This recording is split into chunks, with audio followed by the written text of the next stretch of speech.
I've been out here running my mouth for about 8 minutes or whatever. I've been out here running my mouth for a while. Y'all ain't heard a damn word that I said, man. How unfortunate. Um, but we're gonna get to it. What's it say? Can y'all hear me? Can y'all hear me now?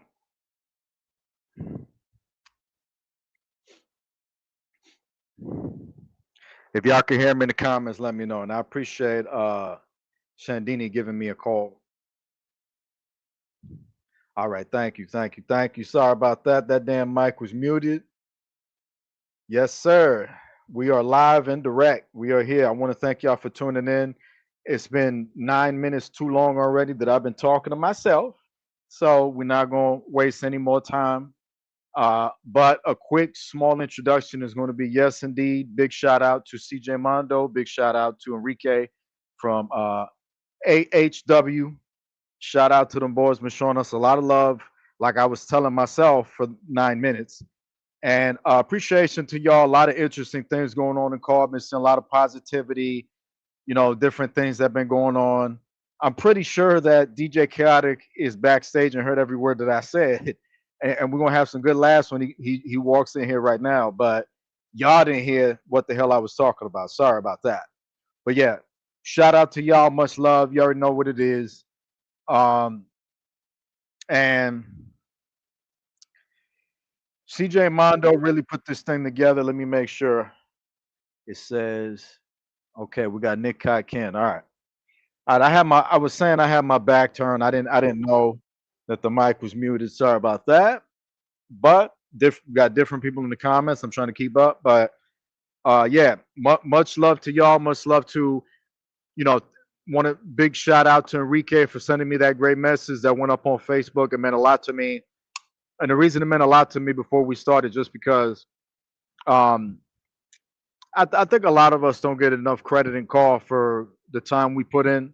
And you got e-fetters and car promoters out there who have no idea what they're doing. They really don't belong in a position to be a promoter. And I think I busted my ass for a long time. And I've always been the type of guy to show respect to every single promotion. The only time that I don't show respect to a promotion is if I know the person is corrupt and if I know the organization is corrupt. And that's just how I work, and I'm open to all of my talent working with whoever they want to work with. Why would I stop my talent? I know there's promotions out there that I'm not going to name. One in particular that I'm thinking about that's on Instagram. I'm not going to say their name, but they're exclusive and they like to keep their talent specific to the brand. And I'm not against it entirely. I think that type of stuff is important. If you take something like a FAM, and no, I'm not referencing them and taking shots at them or talking about them. I'm using them as an example. It is not the promotion I'm talking about. But you take a FAN, FAN, I guess they may have put some money into their channel. They had thousands of subscribers, that I'm assuming were real and wasn't bots. And they left an indelible mark on call for many, many years, way before I even started on YouTube on this channel. So big shout out to them for sure. But you take a top brand like that'll get a mention from 2K or whatnot, and I can understand why you would want to make your talent exclusive. But when you talk about call CAW as a whole, I just think that people should be open minded to their people working with other promotions and whatnot. I just think that if you consider a promotion home, you should be dedicated, indebted, and loyal to that brand. You know what I mean? But you have different performers in our industry and call that they like to do things differently, different styles. Some people like EFED, some people like simulation. They do different things. Some people do highlight reels, some people do PvP in our case. And then you have people who are like call PvP players and people who are just, they play the role, if you will. So you have different styles, that go out. And I think that, respect and love to everybody. But it's a different cup of tea for everybody. So, but big shout out to everybody. I don't want to take too much time. I want to bring my guests in here momentarily. And I want to thank CJ Mondo. CJ Mondo put this thing together for DJ Chaotic to be here with y'all, and y'all ask him whatever questions you want. Nothing is off the table. I'm not going to stop this man. I didn't tell him there's things you can and cannot say. We need to be more open-minded on this platform and stop censoring people so goddamn much. Respect people. We're grown adults. We shouldn't be acting like children, getting offended and bitching and crying over everything. Grow the fuck up and act your age and understand that public speech is a real thing and everybody has an opinion.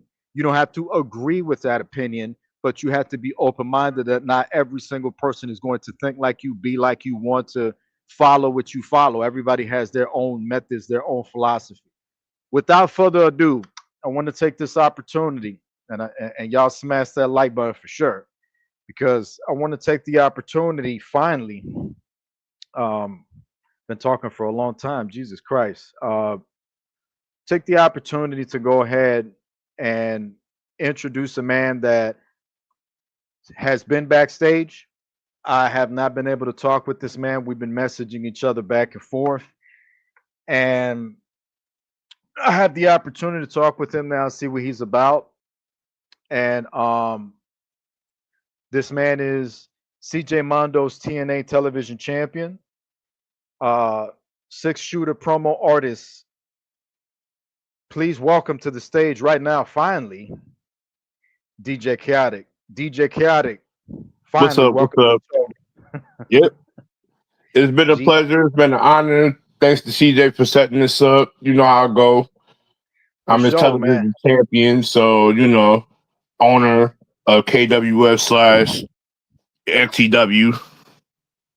Hey, man, I want to take the opportunity to apologize to you for the delay and that short disruption. But welcome to No the show. problem, no problem at all. Because I was messaging you saying, like, "Yo, I can't hear you." You was like on a little tangent. Like I didn't know if you was like, I was like, what the heck is going on here? I'm like, I know Uh, he started the stream, and then that I can't hear him out clearly. And next thing I know, I'm like, okay, what the heck is going on? and man's like, "What you doing, man? You giving them eight, nine Like minutes of you pressure?" went 8 minutes straight. I'm like, it's like, are you giving him a speech Gee, or something, or is it just me? I'm like, or did you forget you had to start the show and you forgot to turn on the mic? I'm like, what the heck is going on here? Jesus Christ, man! I forgot to turn off the mic. Turn on the I'm mic. like, you're kind of dragging the moment here. But it's all good. We in the clear. We all good and gravy, so we can get this thing on the road. For sure, for sure, for sure, man. It's good to have you on the show. Nice to meet you, man. This first time you and I have met. This is DJ Chaotic meets Kevin Impact. Much love to Yes, you, brother. sir. I've heard many good things about you, man. I tuned into the live show when you was doing CJs, and boy, was Oh yeah. that an intriguing one. I mean, CJ had to go off. You know, CJ longer than me. You know, he had to go off. He's very passionate And about what he believes. when that man that man has a passion for this business that I've never seen before. He was the one that put me as a big break when he had the NWF days, and shout out to those people that know about the NWF days. But it was an interesting time. I had some of my calls on this show that I've created, and everything else was smooth sail from there. All right. But before those days, I was in a promotion called XCW. This Well, is before I came. let's go step by step. Let's go step Okay, by step. We're going to go step by step and talk about your career, whatever you want to talk about. But we're going no to go problem. step by step so that everybody kind of becomes familiar and truly gets to know you. Okay. Yep.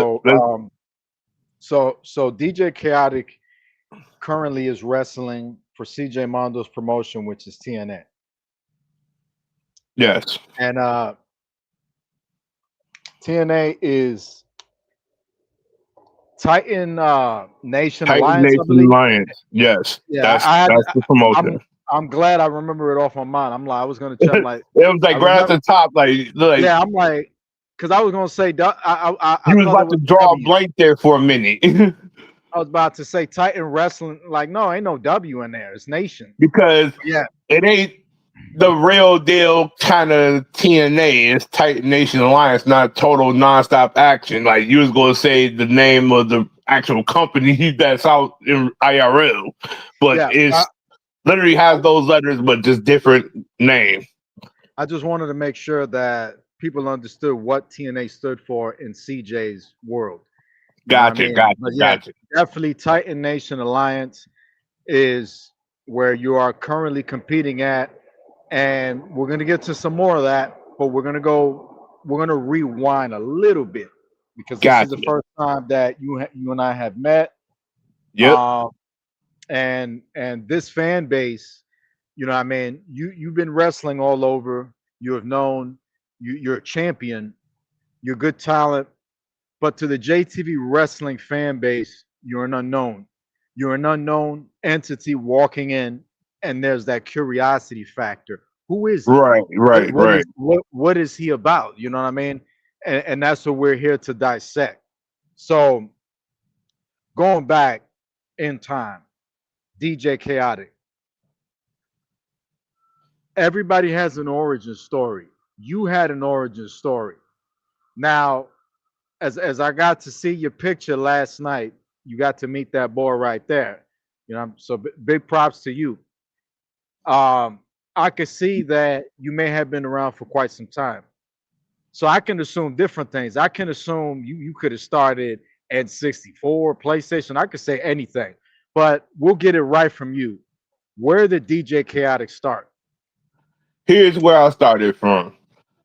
I'll take you back to the old NES days of the game that we everybody knows as the first ever wrestling game, WrestleMania. We Jesus go back to Christ. WrestleMania on the NES. That's where I started to get into the wrestling games. And then it picked up from there, playing WrestleFest in the arcades.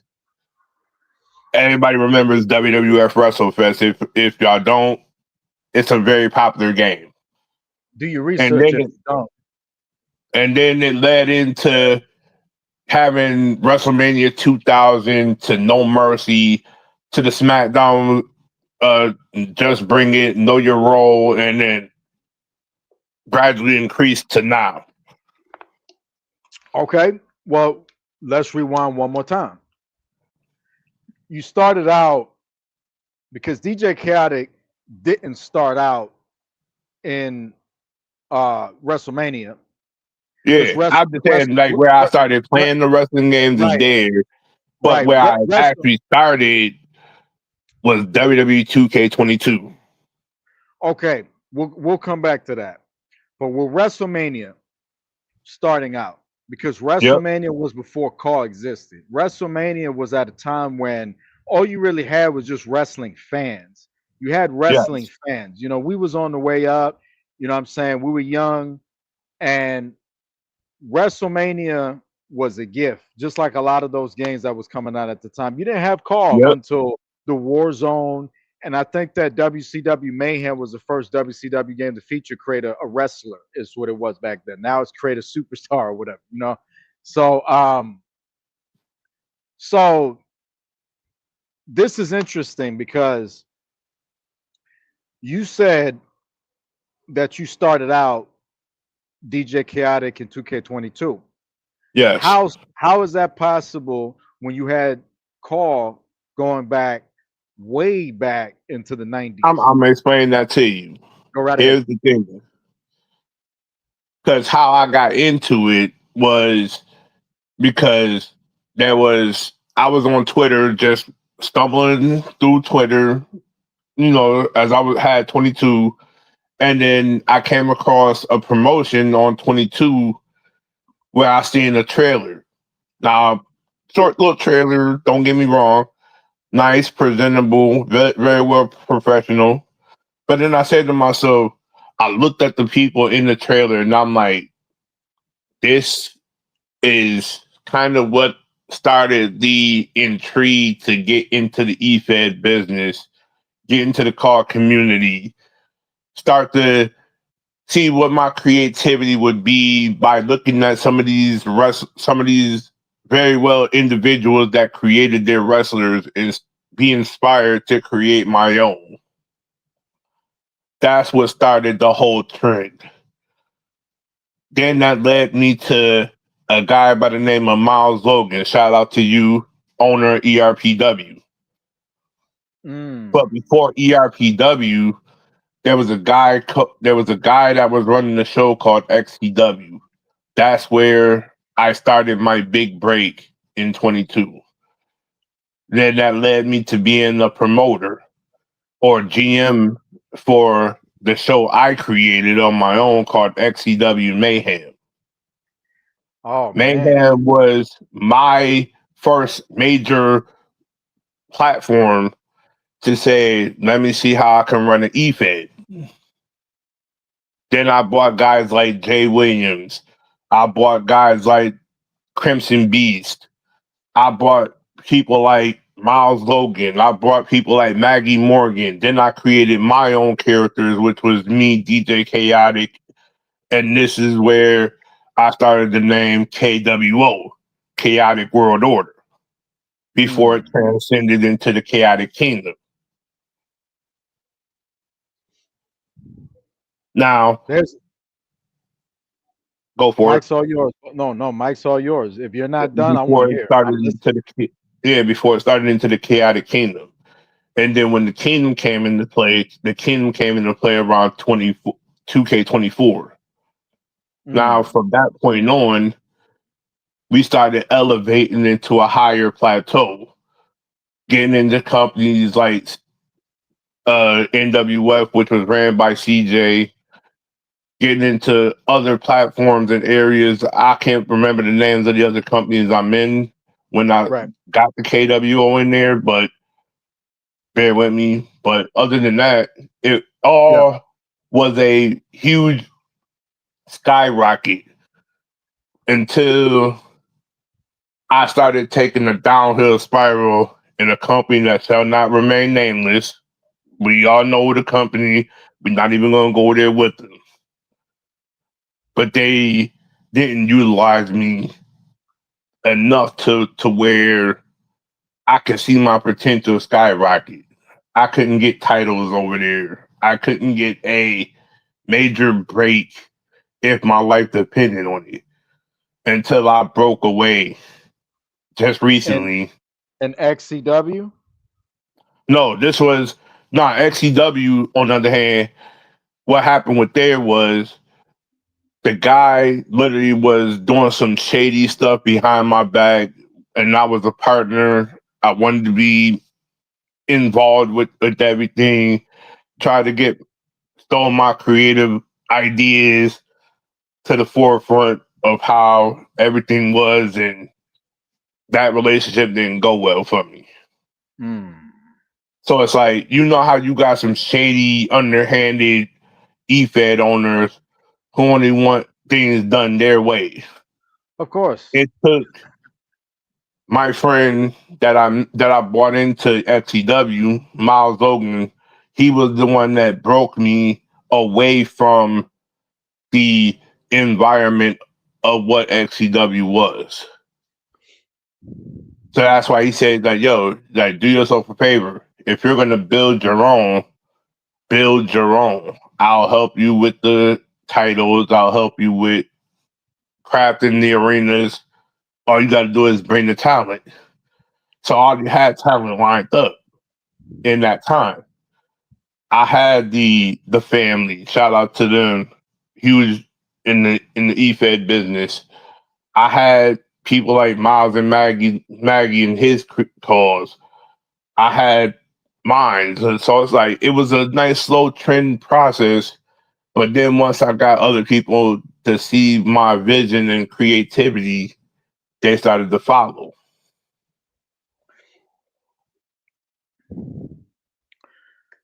I got a million questions. I just need to figure out what the hell I want to ask you. Right. Um. So, which company did you say did you dirty again?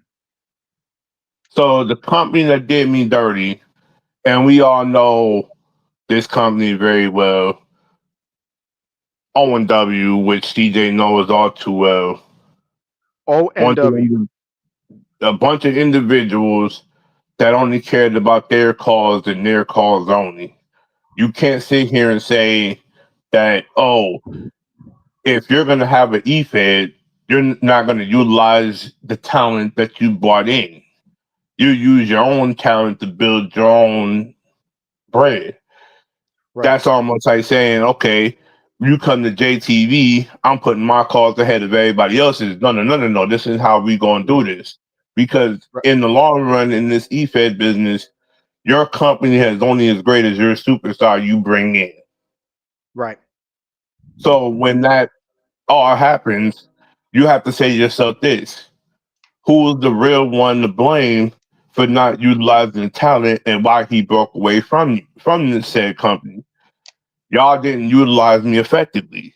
Y'all didn't utilize me enough to the point where I can show my creativity, my craft, my vision to your fan base. So that's what ultimately led me back to CJ.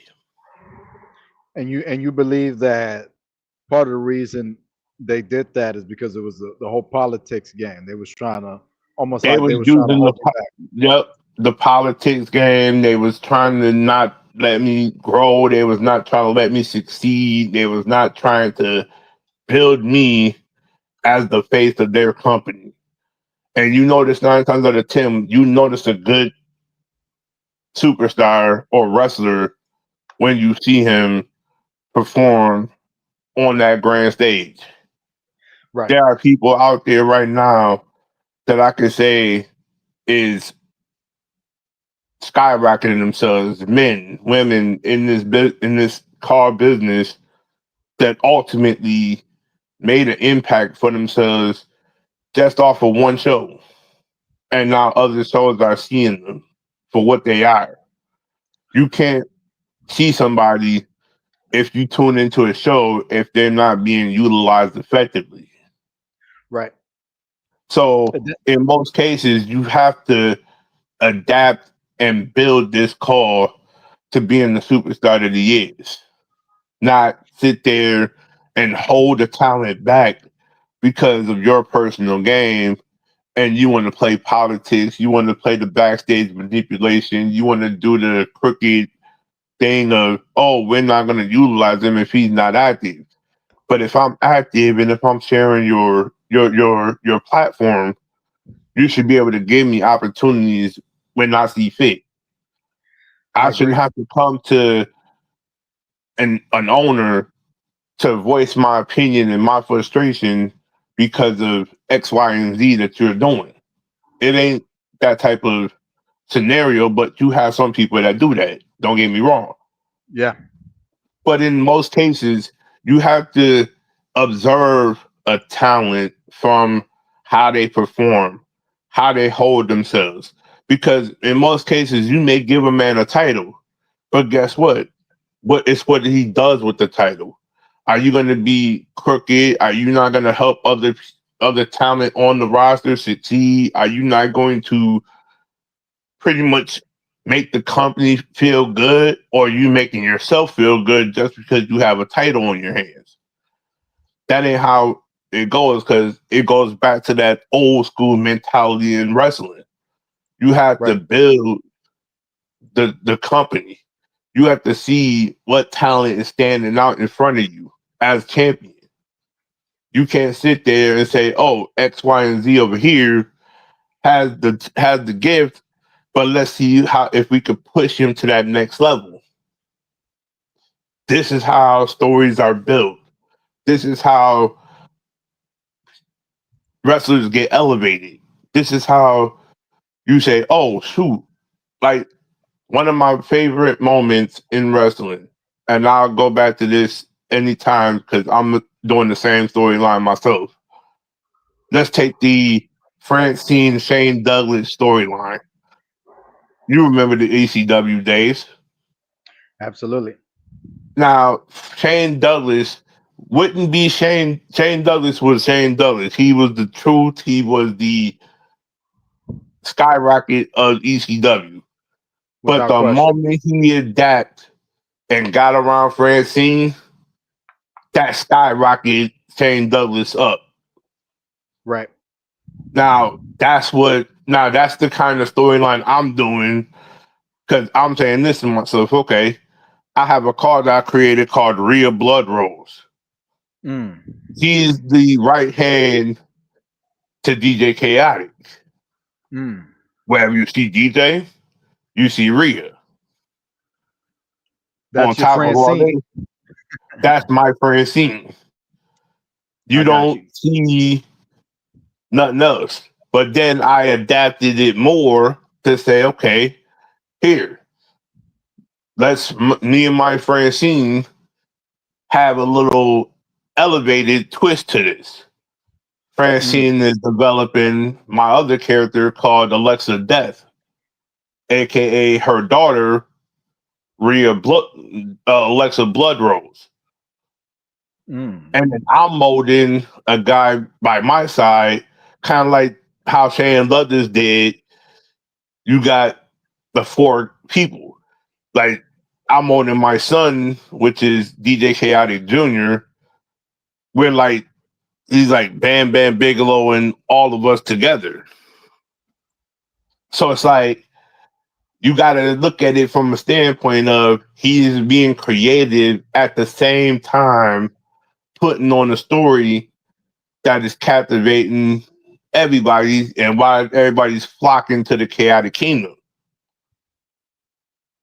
There is that little twist of how can I elevate other people in the kingdom to be successful. This is why I'm branching out to certain creators who are struggling to make an impact to say, okay, here, I see something in this guy. I see something in this particular call that I want to bring into the kingdom. See if I can mold him to be something better. See if Right. I can elevate him to be at the highest level that he can be in this community. See if I can get eyes on him from other EFED owners to take him and say, okay, here, I got you the way you need to be. Go show that in these other EFEDs. I'm trying to share the wealth here. It ain't about, oh, just me as a talent. No, no, no. I'm trying to build and establish other creators that start in the EFED business or wanting to be in the car community to teach them that there are simple guidelines that we all can live off of. I'd like to add something, and I appreciate you sharing all of that information. Now I understand that, you know, you're an ECW fan, much like me and CJ Mondo. You're also a big Shane Douglas franchise fan, you know, who is very underrated, along with Francine, who was underrated. There's a lot of people in ECW who's underrated, who Mm-hmm. just deserve better. But Vince McMahon just like I was probably about a month ago. I was looking into Francine, and there's things I knew, there's things I didn't know. I often wonder when she came back in '06 to work for Vince McMahon, what happened. And then, you know, you find things out and then you realize, you know, she was trying to get some work in, didn't really want to be Kelly Kelly. You know what I mean? He Vince McMahon hear me out on wanted, this, and this is the thing that I say about Francine. Francine, when she was in ECW, they like Paul Heyman knew how to mold Francine into the product she was. And it was right. all it's not all about, oh, here, you got a woman who's coming in dressed sexy to the nines, was able to flaunt whatever she needed to flaunt just to get attraction, but also she was talented and she had gifted skills on the mic. And she was Unlike edgy as shit. how Vince used her, Vince wanted her just for eye candy alone. Right. That was the problem with that time frame in WWE. The eye candy. It was like you wasn't utilizing the women. It was all about the men. So it's like I say to myself this: why can't women have a platform to excel themselves in a way where they can be noticed as well? Right. Because And without Stephanie McMahon, that platform wouldn't grow for him if Stephanie didn't do that. You think So so? I appreciate Steph for giving the women the opportunity that they had. So you believe that Stephanie McMahon was responsible for that door opening for women to be able to step up to a higher pedestal in wrestling? Exactly. And this is why I say that, okay? This is my theory. Everybody does have the same way of thinking, but this is my thing. It started with Steph because she was backstage making the moves. If it wasn't for her unveiling that first women's evolution pay-per-view, I feel like the women wouldn't have the platform that they have now. And literally, it started with that, and look at how it's skyrocketing. Look at how it's elevating. But unfortunately, you have some individuals who don't feel like the women deserve the platform that they deserve. But unfortunately, we are in the day where a lot of people don't see true potential unless it's right in front of them. You wouldn't Uh, know a dime from whatever. It's this, like, this is something me and you could dissect because I have my reservations, and for everybody that's listening, they know I'm licking my lips right now with this particular topic. But yeah, I just want to say before we continue that, because I want to go to that, but I want to go to different things. I want to rewind real fast. got What you, I was got trying you. what I was trying to say before the Francine thing was, I like what you said about promoters, and it is true. There's a lot of e-fetters and a lot of, it's not just in call, it's in wrestling business in general that I mean, I guess I can understand certain areas of it, but as a business owner, if you own a real wrestling promotion in real life, you know, and if you're a call CAW owner, your best interest at heart should be to try to get people over in your company and to try to have the open mind that, hey, if DJ Chaotic can get over, why should I stop him? You see what I'm saying? If he's Hmm. hot like that, you know what I'm saying, let's work with him and let's give him his credit, his respect, and his due. You know what I'm saying? Just because you are the owner of whatever company and you don't like him, you have to put your differences aside. This is not about you.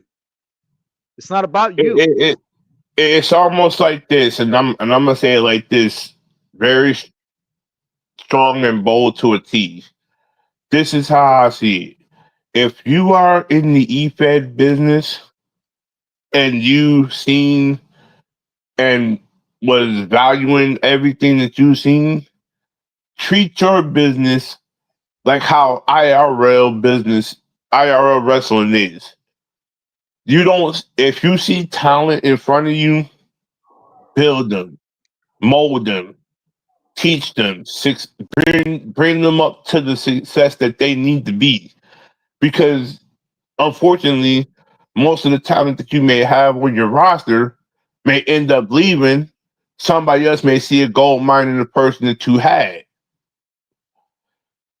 One man or one woman is going to be somebody else's treasure, and they're going to treat that talent and bring them up. You don't see that in today's EFED because everybody is out for themselves. Everybody Yeah, is crooked. Everybody is manipulative. Everybody thinks that, oh, you just because you have a EFED business doesn't mean you put your cause on the forefront ahead of everybody else's. This right, goes back to certain companies that I was in, made right, it all about themselves, started being greedy, started being manipulative, started being power hungry, started abusing their power. You can't abuse power with a talent that's going to ultimately see them for who they really are. Right. That's it's an interesting thing. We keep talking about that because it's very interesting because I agree with it. And my thing is just like as we're talking, like it should always be in your best interest to try to get your people over because it's not just a benefit for them, it's a benefit to you too when you get people over. My job as a promoter has always been number one, get people over as a top star. Number two, put your differences aside. I have people on my roster that have had differences with me. We didn't either try to kill each other, have personal problems, whatever the case is, and I still put that to the side if they're willing to work hard, prove themselves, and try to elevate. That type of shit is important. So I agree with you on that. Um, And it's a fact that this is the thing. This is the thing. Not most EFED owners are going to, if you have a talent that comes in with you, and we say and we lay out a structure with this talent, we got to fall through with it. We can't just yeah, deviate from the narrative. And another thing that I can't stand with most of these EFEDs now, why don't you put up match cards to let your talent know when they're having matches? That is one okay, of the most craziest things I've ever seen. I come into an EFED and I don't know who I'm facing or who I'm battling. okay. I got you on that. That's an interesting one. I don't think I've ever heard anyone bring up that issue with going to a place and they don't put the match card out. Like that is, I think it depends, but I mean I see it as positive to be transparent. So I agree with you. yeah, I agree. yeah, because it's like crazy because the place that I left before going back to CJ, they was never putting up match cards. They was never letting me know if I had a match that night. Why you think I wasn't showing up to watch the show if I don't know if I don't have a match? Right. I mean, these are things you gotta let your talent know. And it's like it's essential to let your talent know that you have a match. Who am I going up against? Who do I have to promo? Who do I have to basically make myself elevated to let you see that I'm building, that I'm rising up to that next level? You can't see that if they don't know who they're facing. You can't see Right. that, or you don't ultimately know if this guy is going to be it if he doesn't know or he's blinded to the fact of who he's facing. Okay, but let me ask you this though, because like I said, that's an interesting one that I've never heard anybody bring up before in call. When when you say let people know about their matches and stuff like that and to be aware, to be prepared, to kind of plot, are you talking from a PvP standpoint or are you talking from a simulated standpoint? Like either, rather it's no matter if it's PvP or simulated standpoint, Well, as long as as long to as me, before, I'm putting it like this in my case, okay? I don't know about uh, every other EFED on there, but this is my case right here. In the case before, like if I say this, if I say I'm gonna do a match lineup and I unveil it Saturday, everybody knows a day in advance before the show date, which is either a Monday or a Tuesday, whatever day you start the actual show. You got a couple of days notice to get a promo out to okay, okay, to get that fire going in in a way where both talents are excelling themselves for the match. okay. You getting your So shots out there. I think you kind of answered my next question. So when you let's go to a simulated situation. Let's take the PvP out of it. Simulated situation. If you are trying to prepare, let's say for me, my character is Kevin Impact, Got you. and and you find out from CJ Mondo, we're working for CJ Mondo. and Titan Nation, and he's like, well, you're going to be working Kevin Impact at this show for the belt, TV belt. How would you prepare in not a PvP in a simulated environment? How would you prepare for me, knowing who you're Okay, going to now, wrestle? now this is my thing. All right. How I would prepare for a match of this magnitude. Okay, Ah, for one, I understand in my situation, this is a well respected man. This is going to be a much must see match. This is going to be one of those matches where, okay, how can I elevate Kevin Impact as well as elevating myself in a way where we can gel as a cohesive unit in this match to where we feed off of one another. I can right. take your best, you can take my best. So it's like this is how I would have that little before the match come to you back to say, okay, let's see how we could work this in a way where we can show off both of our skill base, yet give an entertaining match to the fans. So that's how I would approach this because this is a legendary match that would be seen in front of the world. So you gotta prepare like it's a big match feel. I understand what you're saying, but you're talking to me from sort of a promo standpoint, being able to have the opportunity to cut. No, I mean Uh, it ain't just in promo standpoint. This is like when the match starts. I'm saying like this in retrospect. Okay, outside of promos, let's go out here and you can showcase your best moves. I can showcase my best moves, and we can feed off of one another and make this match a 5-star match. but if it's in a simulated environment though, where you don't play the match, how do you get that feel?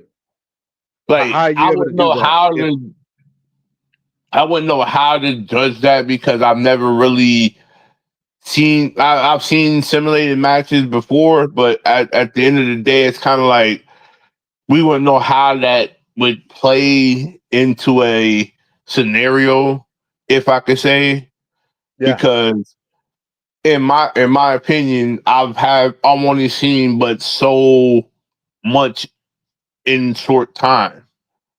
yeah, no, But I get that. I get what you're saying completely. And there's no right or wrong answer here on this show. I just right, asked because it's interesting. You know what I'm saying? What I'm listening as I'm listening to you talk, I'm picking out what I catch as interesting because I do agree with you that it's great to be transparent and to post match cards so people know what's coming. But if I was simulated in some e-fed, like that, knowing what match I'm in doesn't do anything for me if I'm not going to play that match. You know what I'm saying? So I can't get nothing out of that because CJ Mondo's going to like play as Kevin Impact. You see what I'm saying? But in right. terms So in terms of the promo thing, I'm with you because it's like, oh, so since I know that this match is going to be published, I don't know, next week in 2 weeks, I could talk shit this weekend live on Facebook or whatever. right. And I it's could like put my you promo. don't know if you're gonna go live on Facebook. Yeah, You don't know if you're gonna yeah. go pop a shot over here on Twitter, There like you go. how most things are. You don't know if you're gonna go live on your YouTube to basically say, "Yo, let me throw this little promo out there to my opponent, Yeah, get him collab this promo with him, and just let him feed off of it." absolutely. And I agree with that. And that makes sense to me being able to have that opportunity, that advantage. You know what I mean? From a PvP standpoint, I mean, shit, I can only imagine because, you know, a lot of guys, you take shot at each other, you talk some shit, and people can't wait to get in the ring with you if it's PvP. And then on top of all that, you gotta take this into consideration too.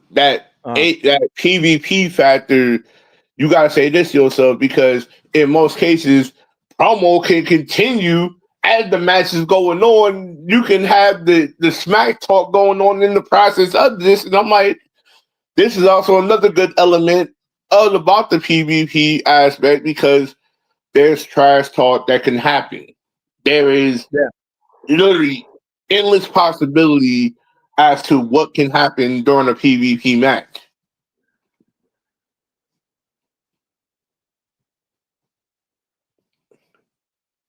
And it literally brings out a good element to everybody. If I I could put agree. that out there. No, yeah, you could say what you want to say, man. You know, like you're entitled to your opinion. Based off of everything that I heard, and as you were talking, I wrote down three different things. But I agree in that from the perspective of being able to have that advantage, if it's PvP or not. Yes, I agree with you. I mean, I agree with you with everything that you said. I think there's different situations, different reasons why things are done. You as a car promoter yourself, along with me, I think you have a understanding on how difficult it is to be able to manage a talent roster as opposed to competing on the talent roster. So I ask you at this time, we're talking from your professional wrestler perspective, but what about your office perspective as a promoter? Nah, What how difficult has it been for you transitioning into that and working with people? How hard is it to work with people to manage it? here's my perspective on this, okay? And this is just me. I don't know how other promoters go with it, but I've noticed it's like this. For one, it's hard trying to get talent on the roster. For one, I mean, certain call creators, it's a difficult time to try to get them to be able to fit in to an EFED. But Okay. let alone also, you got to know how to pick and choose the right car creator for the Okay. EFED. Okay. Yeah, The I only agree with reason that. why I'm saying that is this, because in most cases, you don't know if this man is bringing a toxic cancer to your locker room. You don't know how this man is going to respond to others. You don't know when you bring this man into your locker room, how he's going to act, how he's going to perform, who he's going to pick at, who he's going to say. You get some people that come into your fed and be like, I need a title shot right now, this, that, and the third. I'm your top star, this, that, and the third. I'm like, but if you're really a top star, what have you done in the EFED community to prove it? Is the question. Because Right. in most cases, you have to really see you. I don't know this man from a can of paint, mind you. At the end of the day, you haven't done enough in this EFED community to prove or valid that you are the top dog of my show. When Right. I have 6, 7 other people over here that I brought in that's really known in the EFED business that'll sit there and be like, yo, why are you giving him the shot versus us? Then you got that debate where, okay, you prove a valid point as a pro in this business. But to a rook or to somebody just now starting in the business, you gotta ease them into the craft.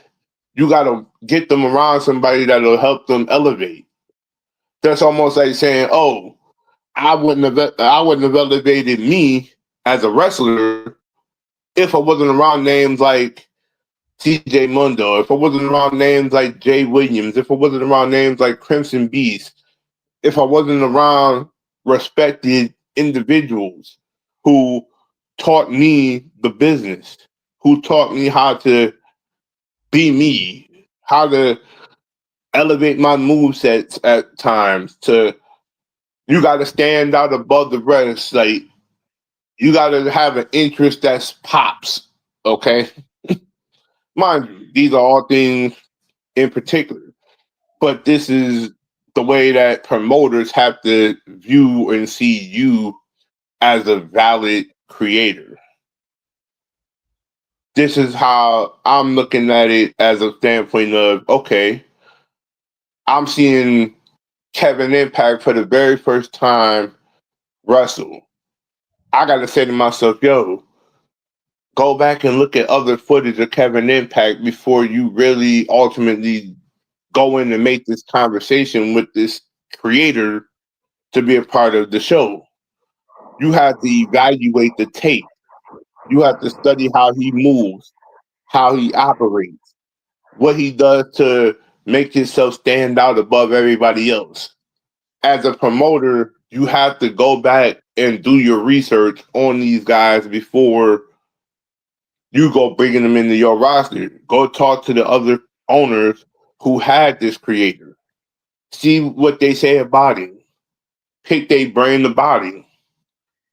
Otherwise, you don't know if you're getting the locker room cancer or if you're getting the top star.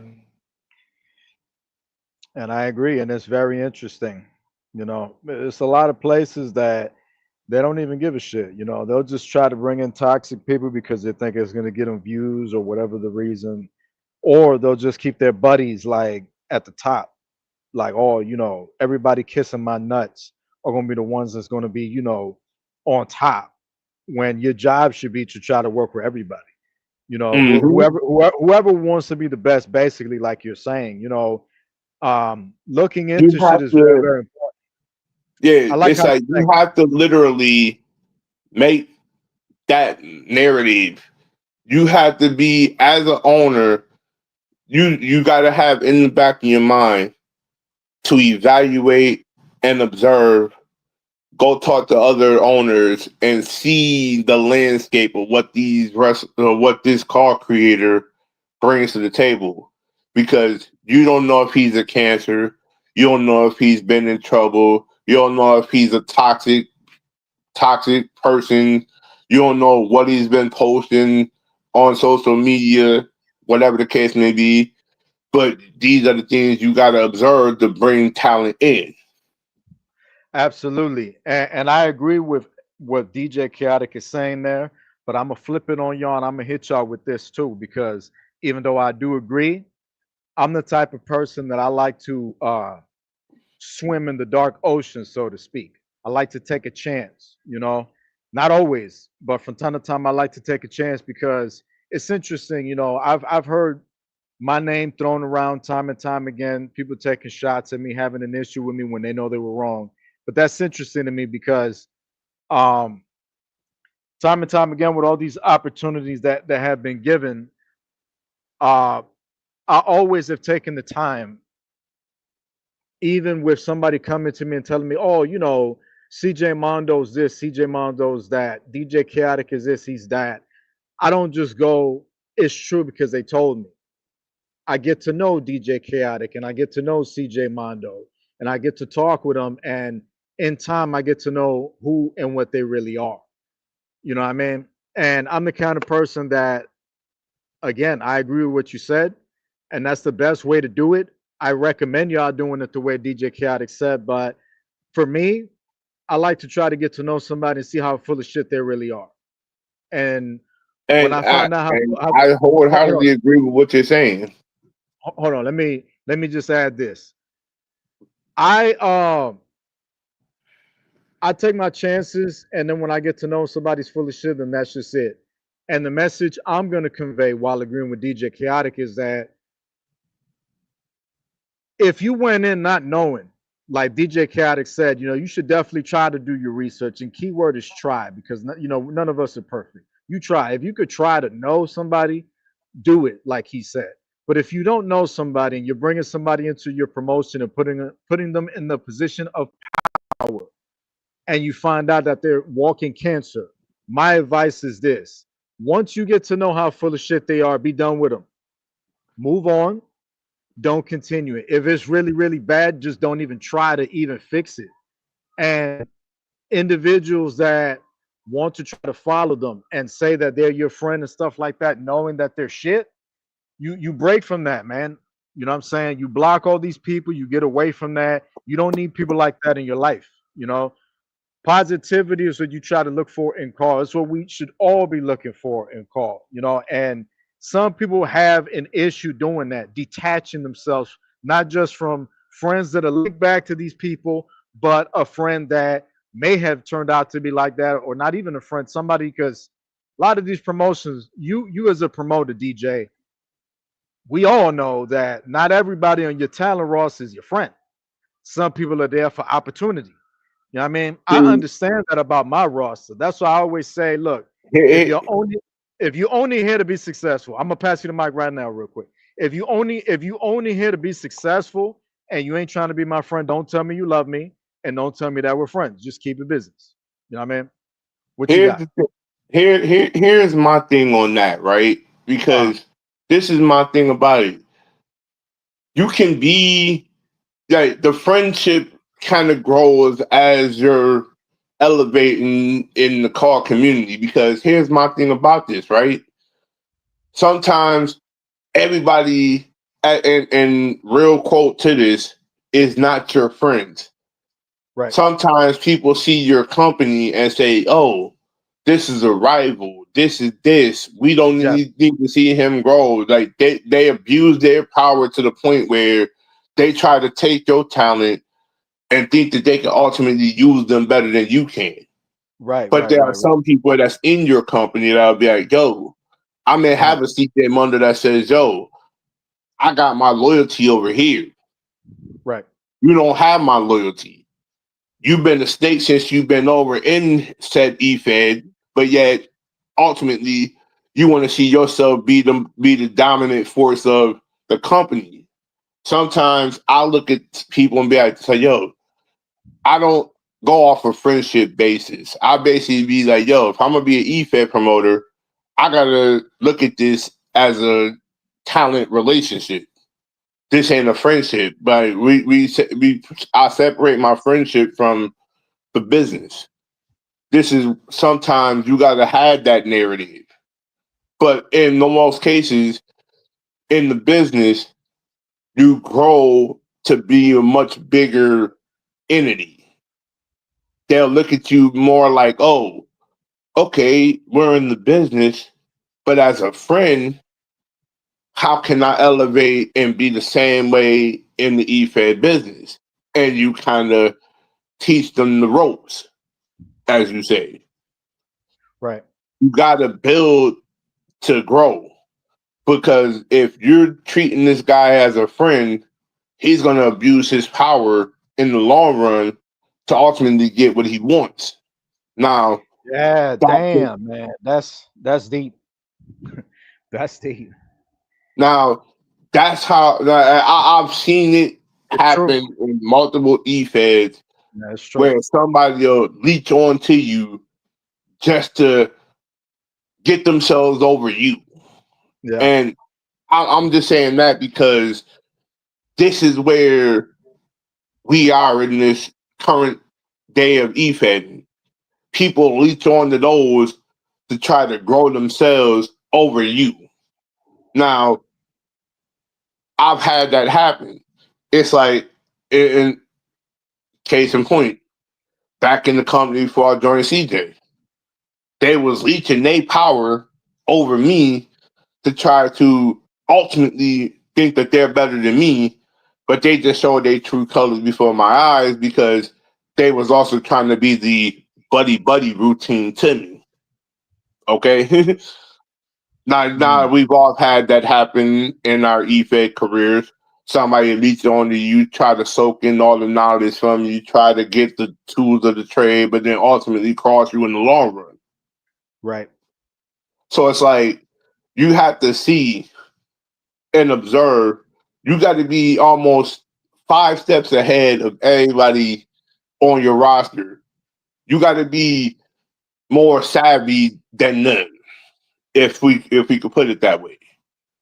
Because in most cases, you don't see a talent that is in the corner, hungry, wanting to be that next big Randy Orton or that next big Hulk Hogan or that next big Andre the Giant stature, but they're being humble about it. You got some humble, you got some not humble. But at the end of the day, those that are humble get further ahead, while the ones that's not humble sit there and be like, why am I not elevated? Why am I sitting in the mid card? Why am I going after these titles when I should be going after these titles? But you haven't earned the right to get an IC title. You haven't earned the right to get a United States Championship. You haven't earned the right to get a World Heavyweight Championship. You haven't earned the opportunity to be in the spot to get a Money in the Bank spot or a Royal Rumble spot because you ain't putting in the work to get seen and get heard. So Because you most people want to sit up here, cry, bitch, and moan about not being seen or not being heard. But guess what? Why are you sitting in the dark, not being quiet about it, but talking to your colleagues or your peers, but you're not coming to the owners and voicing your opinion on what you want to do? Why aren't you right? coming to them for storylines? Why aren't I you agree. coming to them to get elevated? Yeah, I agree with that. Speak up. Yeah, I agree with that. And it's And kind of that point right there. You can't voice your opinion to some owners because some owners don't want to sit here and say, "Oh, you're mid card. You ain't nothing. You're at the bottom of the fucking barrel. Like what am I? Fish food to your talent, or is the fact that you know for certain if you put me in these positions, I'm going to dog walk your talent left to right that you told right. me. Like And let's use some common sense. I could tell how much passion you have because I've seen CJ's passion and I've been seeing Enrique's, passion as I've been getting to know him a little bit more recently. And now seeing yours, I could tell because the way you speak in your mind.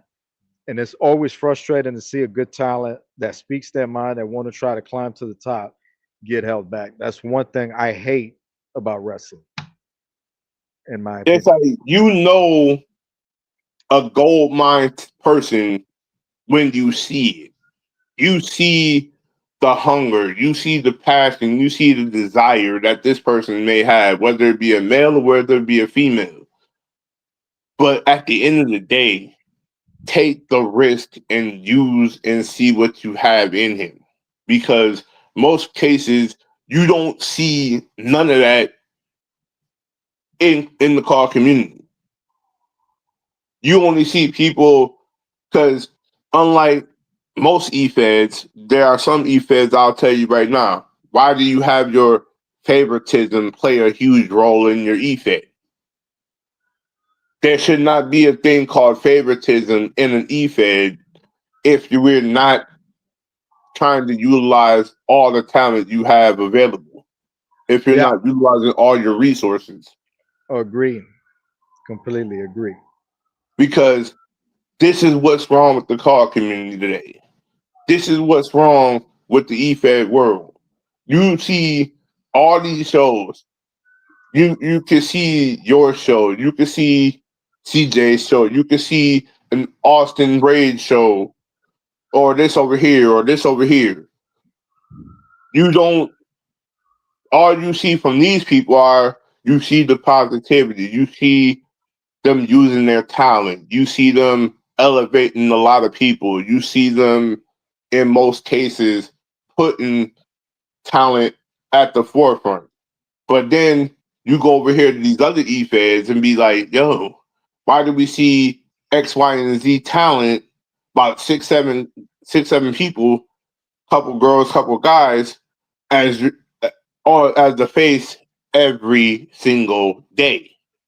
Like Yep. you don't see no other talent being utilized. Yep. So it's That's true. like you got to ask yourself this question: what type of company are you running over here? If you're only putting six, seven guys on the forefront, and everybody else is just their play toy. Yep. Like, wonder why you have so many people as, oh, I was a 11-time champion in XYZ and this, that, and the third. How could you be an 11-time champion if you never had competition stacked in front of You better chill out, DJ. I'm trying to be professional right now, man. you? You Hey, taking I'm me just out of keeping check. it 100.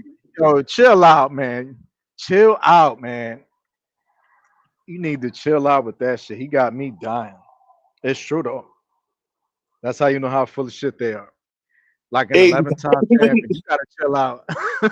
hey, hey, hey. 11-time This champion. is why CJ brought I me on have. because you already know I'm gonna keep it a well buck. I'm gonna keep it 100.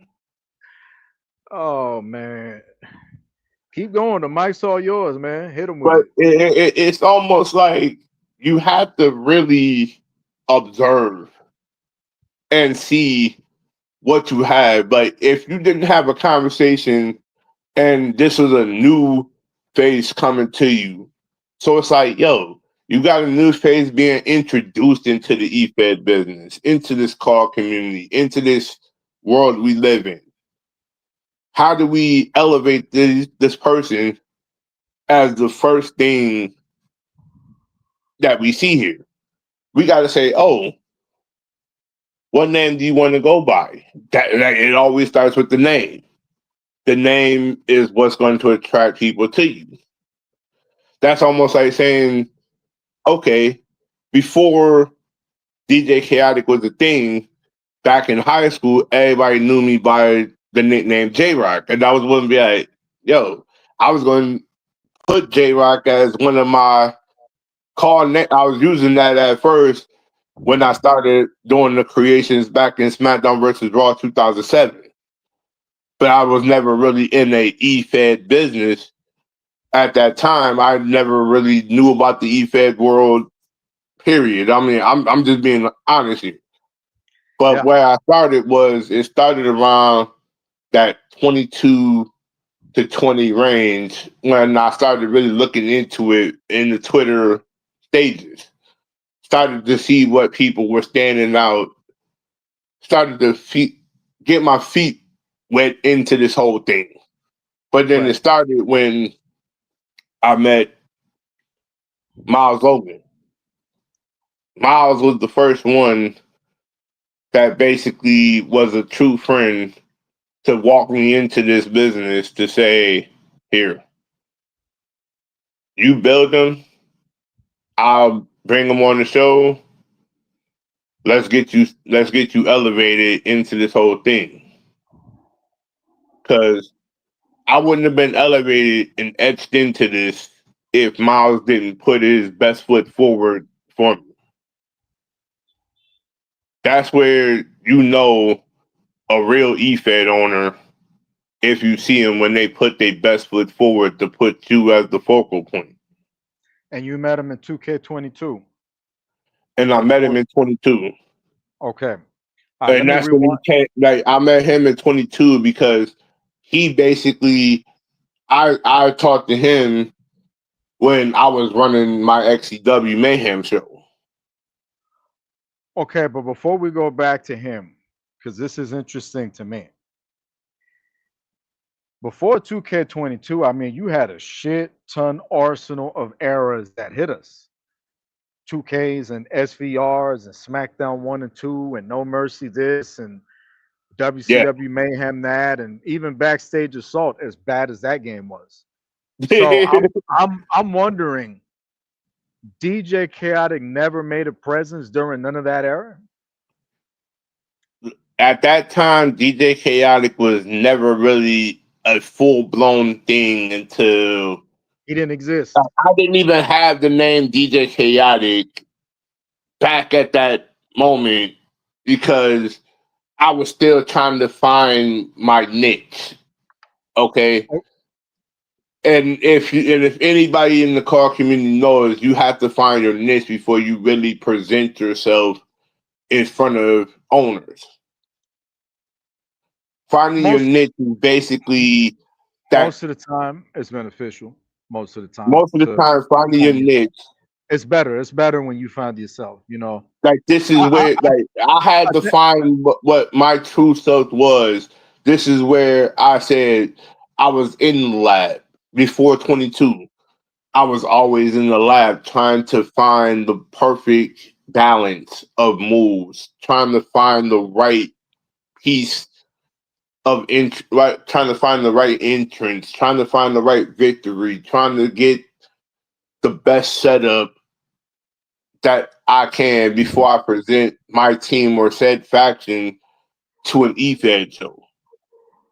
But Yeah. then this is why I kind of stayed. I kind of said to myself, get in the lab, work on the craft, try to find your niche on what you want your character to be. Find the perfect name that fits and bring that to the forefront. Because the name is only as good as the character you make. Yeah, and I agree with that. I just think that if you haven't found your niche and you're coming into wrestling, it should be with a promoter you could really trust, not someone that's going to take you in and green bar you as far as manipulating you goes, and just trying to make you into uh, an enhancement talent, and just have you Hmm. just fall into everybody, losing to everybody, like you everybody's bitch. Like you're there to Exactly. Like teach them you're a the lesson. punching bag to everybody on the roster. All right, let me go back with you because you mentioned niche a few times, and I'm wondering. I keep rewinding because I love origin stories. How did you get into being a wrestling fan? Here's how I got into being a wrestling fan. I was maybe a young guy, a young kid in into wrestling, but the first ever major pay per view that I saw, and this is where everybody probably got their first real big moment of wrestling. I'll take you back to WrestleMania 3, Hogan No way. versus Andre the Giant. That's where I got my wrestling started at. WrestleMania 3. This is very interesting because we're not going to get a lot of these. You know what I'm saying? I'll get a. Well, yeah, I was really inspired by the hurricane or some shit or some lame shit. This man said WrestleMania 3. We're talking about Hogan and Andre. What was it? The Silver Dome. Yep. When what was it about that match that inspired you, that made you go, I love professional wrestling? What hit you? This is the whole thing. It was like everything that started in that pay per view. Almost most of the rivalries that was in that exact pay per view, outside of Hogan and Andre the Giant, seeing the passion, seeing the moves, seeing the atmosphere of the crowd, kind of elevated me into that wrestling stratosphere. Ever since WrestleMania 3, started watching Saturday night main events, the Saturday morning lineup of cartoons that led you into the Saturday WWE show. Everything about it kind of ultimately led to me kind of seeing the moves, seeing what I like, seeing what that's what kind of made me be in the lab on WWE games to find that right balance of moves that fits a certain wrestler that elevates him to that next level. All right, well let me call your little jabroni ass out on something real quick because you have my interest. Now, with all due respect to you, because it seems to me like you're even before my time. I'm more of a attitude era kid. But Mr. Golden Era, um, back in the golden era of the WWF, Hogan, Warrior, Andre, Jake the Snake Roberts, Jimmy Superfly Snooker. I mean, the list goes on and on. Hold Ted on, DiBiase. before you even go even further, there is a picture that I'm gonna show you after this whole thing is all said and done. I got you, And I man. remember this like it was yesterday. My first ever wrestling picture, and I'm gonna tell you this right now. Oh shit, here we go. Just so happened I was at a Buffalo Wild Wings, okay? Watching the WrestleMania event with my dad. So What I year? go outside to go have a cigarette break. It was during the commercial and all that, right? Come to find out, somebody taps my shoulder. It's none other than Superfly Jimmy Snooker. He says, "Can I Okay. get a light, brother?" I gradually Mm-mm. take my lighter, light a cigarette. Yeah. We just chopping it up, talking about wrestling. I talk about my favorite moment of his, and then 2 seconds later, I'm getting a picture with him with his sign. Yeah. So What I'm year like was that? that, You and said it I was one think of the that was around WrestleManias? 2007 or 2008. Oh, I met okay. Superfly Jimmy Snooker, Okay. and then like after that moment, like I was like, "Yo, for me to meet my first ever wrestler, and that was like a huge moment." Then I went back inside. I'm like, "Dad, go outside. Superfly is outside." He was like, "Give me the camera." Mm. That's dope. So it's like meeting Superfly Jimmy Snooker for the very first time was like I was like a kid in a candy store, getting to chop it up with one of my idols that I respected in the business. It was like those are like cherishing moments everybody has when you're a kid. Well, let me ask you this, and excuse me for asking you this if you find it to be what's the word a little uncomfortable. But this is just that show. You know what I mean? So Jimmy Superfly Snooker, I still respect because we talked about respect. I still respect Jimmy Superfly Snooker today for his legacy. He's one of my favorites for sure. And one of my inspiration. I don't want to say when I say inspiration, I don't mean like he's my big hero and all that other stuff. I'm saying that he's one of the guys who inspired me as I was looking for my character, Kevin Impact. Whatever. Things happen. I- You know what I I'm gonna mean? tell you the Yeah. foundation of what built DJ Chaotic and my inspirations Hold as on, because I'm about to ask you about that. I'm about to ask you about that. I want to talk about that foundation, but I want to ask you this quick question. okay. Uh, what is your take on what happened with him and his accusation of him murdering his wife, and did Like that I don't know impact? the whole story Uh-huh. behind that. Don't get me wrong. I Yeah. really followed the whole storyline behind that outlet, but I'm just sitting up here saying to myself, because it had never really hit me back in the day, like the real first major story. And I'm gonna just say this so I can get the record straight out there. The first Yeah. major thing that hit me like a ton of bricks was the Owen Hart death at the event. Right. Like that Over the and the edge. fact of Chris Benoit doing what he did, but we ain't gonna Yeah. go into Benoit because we already know he kind of had his twisted ways and all that, but we ain't gonna go there with that. This is Right. positive, so I'm just gonna keep it a buck. I mean, you can. Chris Benoit's not banned from this channel. I ain't TKO. You know what I mean? Fact. Hey, I I got my. understand, but I'm just We, like this. we, It's like we can because talk I about said whatever this to we want. This myself. is our channel. You know what I mean? We talk about whatever we want. This is our But channel. here's my thing about this part. It's like looking at what Chris Benoit did, even though it is dead ass wrong Yeah. that he did to his son and he did that to his wife, but If it's true. ultimately If it's there true that was he did it. no reason that he should have done that if Yeah. he wasn't jacked up on steroids. That and I'll say it exactly like it is because that played a major role in that era. Steroids was literally used by multiple wrestlers, but you didn't know it.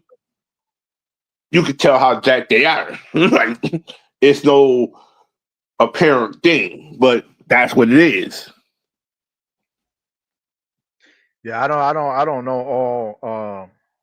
But I don't know the full stories of everybody, but I just Right. know that certain incidences that took place literally was very sad for a lot of individuals, but also it was like it didn't hit as many sources that it should have hit because multiple states probably never talked about it. Okay, let's just put it in perspective here.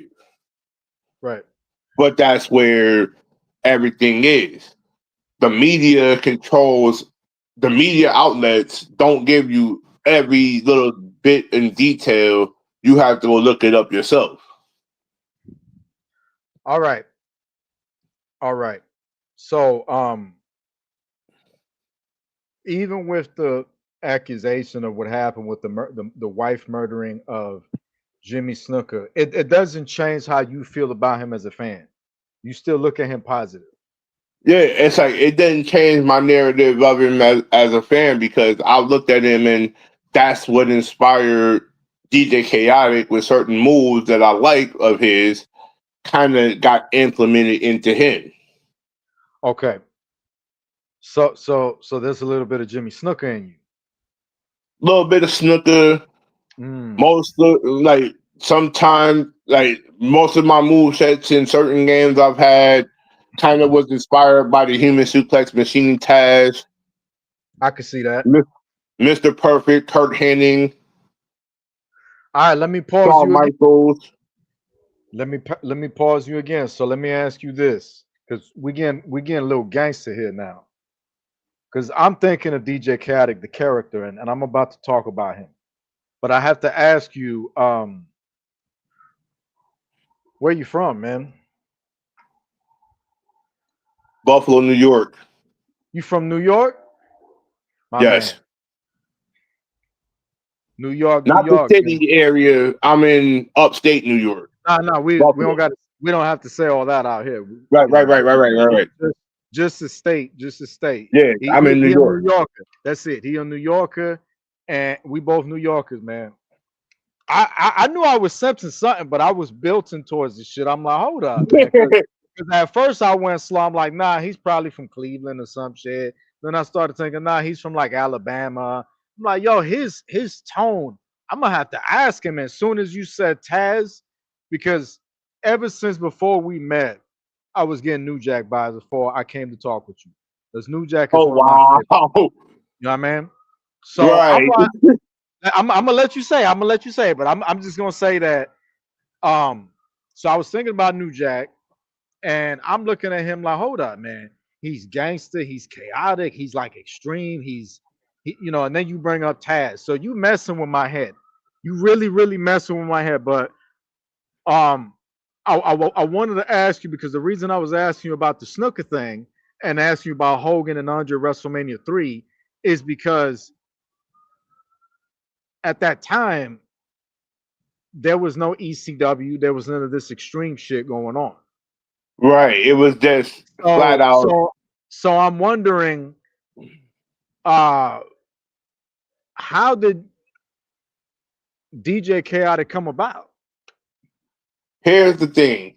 DJ Chaotic came about because I was watching eras of wrestling. I'm not just saying we we don't go back to like that start of WWE or where WCW started or all these other companies coming into play. This is an extensive look at certain in particular wrestlers that I've studied throughout my time watching wrestling. I mean, we talk about the Coco Bewares, the Junkyard Dogs, the Sid Vicious. I mean, or should I say Psycho Sid, going Yeah. into the $1 Million Man Ted DiBiase's little arsenal of moves, to the tag team division, the Hardys, the Dudleys, Edge and Christian, Mm. to like literally New Jack and and the guy that he was the tag team with in ECW, looking at Rob Van Dam, looking at Taboo, looking at Tommy Dreamer.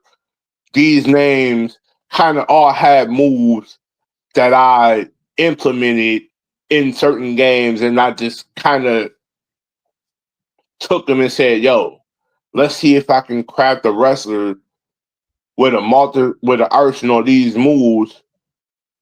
And then kind of said, "Okay, let me splash in a little bit of Shawn over here. Let me splash in a little bit of Terry Funk in the mix. Let me splash in a little bit of this wrestler over here. When I build the girl, let me splash in these couple of ladies over here, like a Lita or Trish Stratus or a Jazz or a China. Let me see if I can throw in a little bit of uh Mickey James in the mix. Like, these are how I build my wrestlers. Everything plays into what I've seen in IRL and the moveset that works. This is how I built my cause in general for shows. Now, as far as the tire goes, that's based on what I've seen each wrestler I've witnessed wrestling.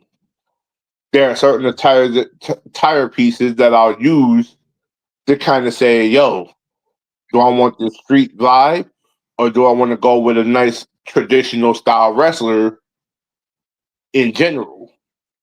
It all depends Mm. on how your creativity is.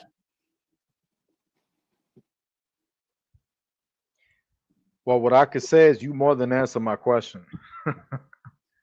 That answers my question. That's a great response, and I'm glad it wasn't basic. This man is full of knowledge. You kind of remind me of Chris Third Eye, by the way. That's another guy you got to meet at some point. Stay tuned if you don't know him. But since you answered my question, I got another one. Now, with that being said, now getting that background to DJ Chaotic, and it explains completely, his answer explains completely what I asked, which identifies the chaos inside of this character because he's had a touch of not just ECW, but he's been around Hardy Boys in that '80s era, the '90s era, Terry Funk, and all this stuff. He know who Shane Douglas is. He's giving you names from left to right, so he's not just like he's not saying shit to be cool. You could tell he knows his shit. So that background, I see DJ Chaotic. I see how you made him with all those ingredients you mentioned. I can see how you made that. But what about the name? How did you get the name DJ Chaotic? It's crazy that you bring that up, okay? Because in my way of that I crafted that name, I was in a group with a bunch of friends of mine. This is around a good back a while ago. So I got a channel on YouTube, my DJ Chaotic 2K or my Chaotic Productions channel. I did music with a couple friends of mine in my hometown where they kind of said, "Yo, we want you to be the host of our tracks. Like, try to come up with a name." So literally, I was sitting in the lab as I'm working on tracks, and I'm like, "Let me see. DJ J Rock won't work. Like, no, no, no, no, no. That ain't going to cut it." Then at first, I had the name DJ J Reezy, which I was using at first on the projects that I had at first. But then when I came into my own niche and the group kind of broke up, that's when I said, "Yo, it's time for DJ J Reezy to evolve. Maybe I should evolve the name into DJ Chaotic to basically set myself up for not only being a music DJ host for music, but also take this name to a bigger plateau. Like, say, for example, when I start in the EFED business or when I start creating my wrestler. And when I first did my first wrestler in 22, boom, stuck. Mm, that's how it happened to me. Like, it stuck right there because of You how I you just was. knew. You just knew. You could tell. Like Because that's I it. kind of said to myself how I was building my wrestlers and how I was looking at the attire. Because there was a guy that's on the game right now, Scorpion Gaming, who I follow on Twitter. he was the one that showed me. He built all the hip hop stars.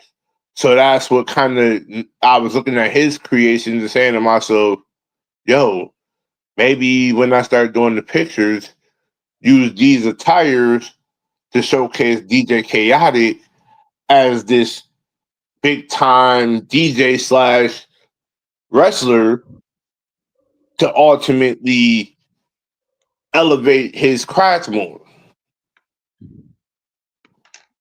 Hmm.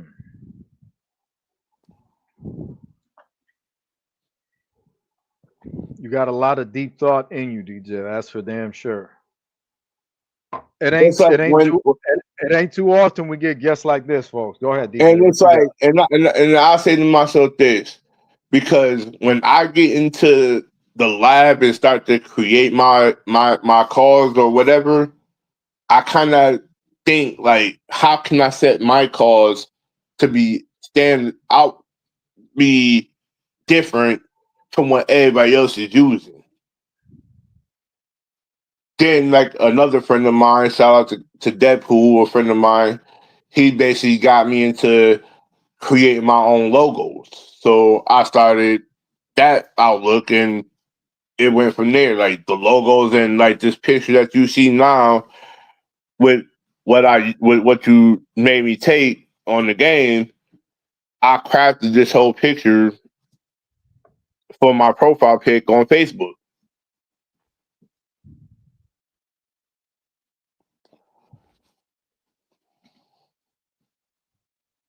So it's kind of like I have like real creative sparks when I do, but sometimes that creative spark leads me into much of a bigger platform.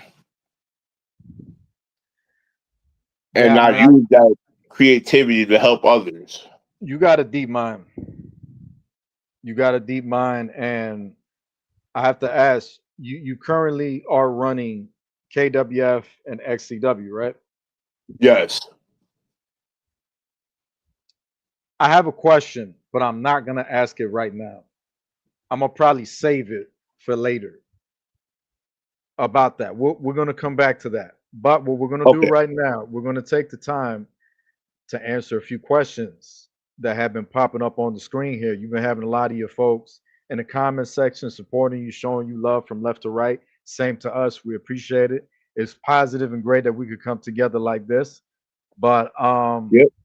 first question here, racing underscore Uzumaki 95. These are one of your people. At JTV Right. Wrestling, ask DJ Chaotic how it is to work with Ace, Austin Ace, and Carter from TNA.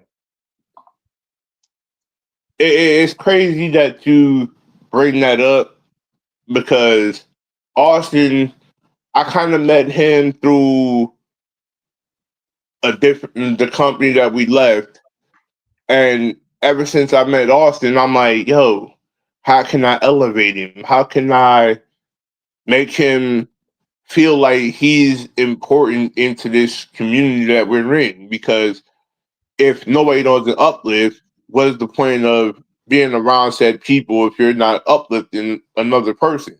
So I kind of basically said, like, yo, we started to basically be in a bigger, more important role once we left said company. And I said, yo, you know what? Never had a match with him, never really elevated a person like of this measure. But I said to myself, yo, Austin H. Carter is a cool guy. He's one of those people that you got to say to yourself, you got to elevate those in front of you before you can elevate yourself in a way that nobody has. Because if you want people to see talent, you got to put talent over to be seen. And I if agree. owners see that point of view, you got your foot in the door. Right.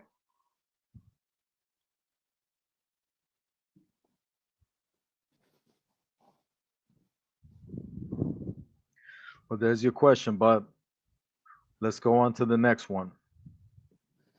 So, gaming with CJ underscore 44 asks, who's your favorite ECW wrestler? Funny. This is going to be a very interesting thing here. I have a lot of them, That's a but it was stressful always question. one that stood out like a sore thumb. Mm. And before Shane Douglas, I was always hooked to Taz. Taz basically was that one individual that made DJ Chaotic the person Mm. I wanted him to be in the EFED industry. A tough, The, badass SOB. the human suplex machine. That's what I molded DJ Chaotic to be. Similar to Taz. A badass wrestler with killer moves that'll ultimately break people's necks, if you will. Yeah, no, I mean it's a great response. You know what I mean? Taz is another one. You don't get a lot of that these days. You know what I mean? Like, But Taz like is hell, good. Taz is a good one. you gotta ask yourself this question: who would have the title FTW laying around laying across his shoulder, saying "fuck the world" in wrestling? Like Taz was the main one that made That's the me say to guy. myself, Yeah. "Here, this is how you get a badass persona in wrestling and move in." Great character. Underrated is the character. Very underrated. Nobody gives Taz the respect he deserves, but it's like now he's starting to get that recognition because of the commentary and other things he's doing. Yeah. I mean, he found a way to still be relevant and to still be around without time forgetting him. So it's worked out well for him, you know. Mm-hmm. But that's a great character to take from, to be inspired by, for him to be your guy in ECW. I mean, that's fair. You know what I'm saying? That's your thing. He got another one Yeah. for you. CJ asks, DJ Chaotic, what do you think about being Titan Nation Alliance television champion? Tell us about that. You've got the belt. What about it? See, I said to myself this. It feels good that somebody finally takes you and notices you for what you stood for in the business. You Right. don't build champions by just handing them this and this or whatever the case may be. Me holding the TV championship kind of ultimately said to myself, I have my foot in the door and I'm going to build others because of this belt. I'm not using the belt for my own leverage. I'm using this to kind of build a platform, to kind of mold the people in TNA that's coming in to say, yo, y'all may not be where y'all at right now, but I'm going to mold you and guide you into a way where you can see some sort of success. You can see some sort of prosperity on the other side. You don't have to sit there holding your head down because, oh, you're not a champion. Nah. Sometimes it takes a champion to mold that person to the place that he needs to be.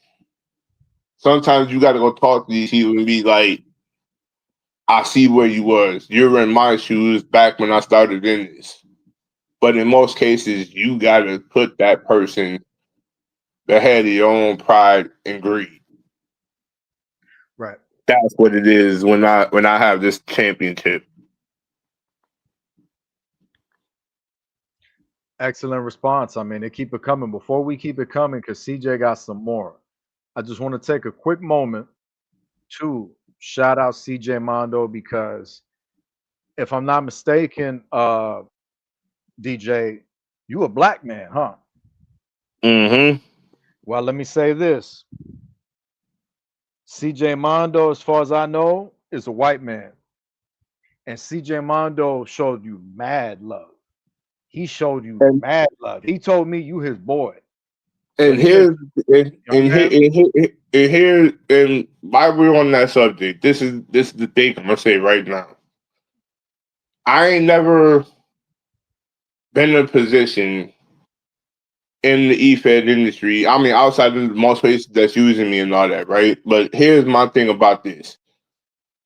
Uh, When I first met CJ in the way that in the e-fed business, I met him and I was like, yo, you know what? It's I gotta pick some things off. Like, what do I need to do to build? What do I need to do to craft this and do all that stuff over here? But it was like this.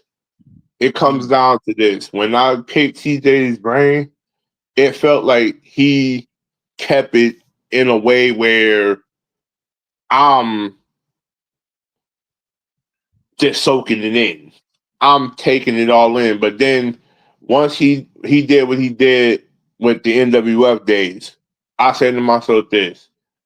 Even though DJ Chaotic wasn't really a major focal point at that time, I was scratching the claw in my way in his former company that he ran. But I bring those days up for this reason. He took my female character before I named her Rhea Blood Rose, which was Heaven of Love, and he made her a predominant figure in his company, which I was kind of shocked at every show that he did because it was a different kind of vibe, a different kind of flow, and a different kind of element that no other EFED was putting in perspective. Where right. he had kind of a real grapple based style setting in his EFED that no other EFED was using. And I was just looking at this and I was kind of studying, looking at the matches, looking at how things was done. And I'm like, you know something? I figured it out right there that CJ kind of was showing me the ropes as I was going in. He was kind of molding me to that person that I needed to be because most companies didn't see the vision that he saw with me. And I thank him for that because without him seeing that vision in me, you wouldn't see the person you see right now. Mm, that's deep. You probably got him all choked up if he just heard everything you said. That was real nice of you. That was deep. That was a really emotional thing, deep thing. But man, he's been looking out. I've noticed. I've seen him looking out for a couple of people, and the fact that he doesn't care what color you are, whatever. Mad love to CJ Mondo, big time love. And he got another question that I don't want to lose. I'm gonna run it back to you right now, and I'm gonna pass the mic back to DJ Chaotic. CJ Mondo asks, "What does DJ Chaotic think about Ray? Ray, as in I think the MPW owner Ray, Kevin Impact, and CJ Mondo. What do you think about him, me, and Ray?" Here's my thing.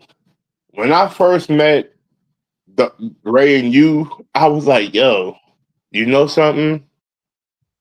These dudes are cool individuals. These dudes are like, I can see why he has so much value and honor with you guys because of the Mm, chemistry that y'all have had and the relationship y'all share about IRL wrestling as a whole. Because this is my thing about it. I wouldn't have met none of these guys. I would have been on on back end if CJ didn't put these people in place for me to ultimately be sitting here today with you saying, yo, maybe there is a place for me in this e-fed business after all, because there are people that's willing to care and open up their doors to let you tell their story, see how you feel, pick your brain about certain things, see how you want to grow your company and all this, that, and the third. But ultimately, it starts with somebody seeing your vision. If they didn't see your vision, what is the point? What is their time? Their time is going to be wasted because they didn't see your vision or they didn't see what type of element you was bringing to the table. Right.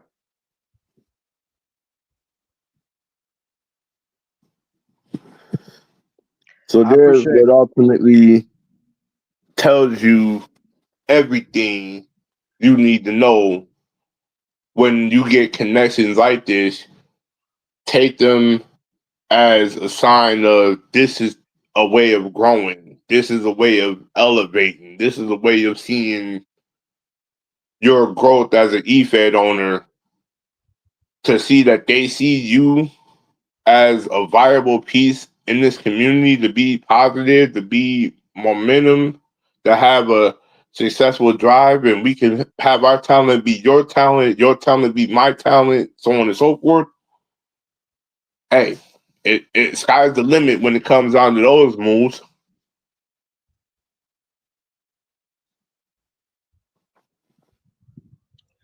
I agree.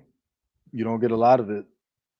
It's hard to find a lot of positivity and call, man, because everybody's got a fucking ego, a chip over their shoulder, whatnot, or they want to That play is the favor. worst thing you can never have. You can never bring your ego into a car community or e-fed business because your ego kills a lot of momentum. It kills a lot of drive. You wonder why your channel can't succeed because your ego gets in the way of what makes your company feel important. And that's one thing I'll say to a lot of upcoming e-fed owners. Don't let your ego get in the way of what you're trying to build because your ego is only going to carry you but so far. It's your talent that's going to see that ego and ultimately leave because guess what? You don't know how to treat or respect the people that you bringing in your company. If you treat people like shit, you're not going to have a company at all.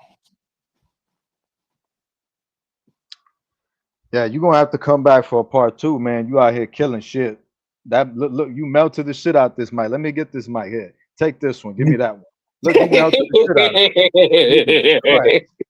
The hell's wrong with this man? Y'all, yo, Mondo, man. Why you send lava over here, man? This man sent me lava in the bottle. It's just melting through. But all right, let's keep on having fun. Right. So here's another question from VIP. What do you think about what does DJ think about VIP? Do you know who VIP is? I haven't heard of VIP. Don't get me Oh wrong. no, I don't man. He sucks anyway. Moving on to the next question. Uh so one of my girls,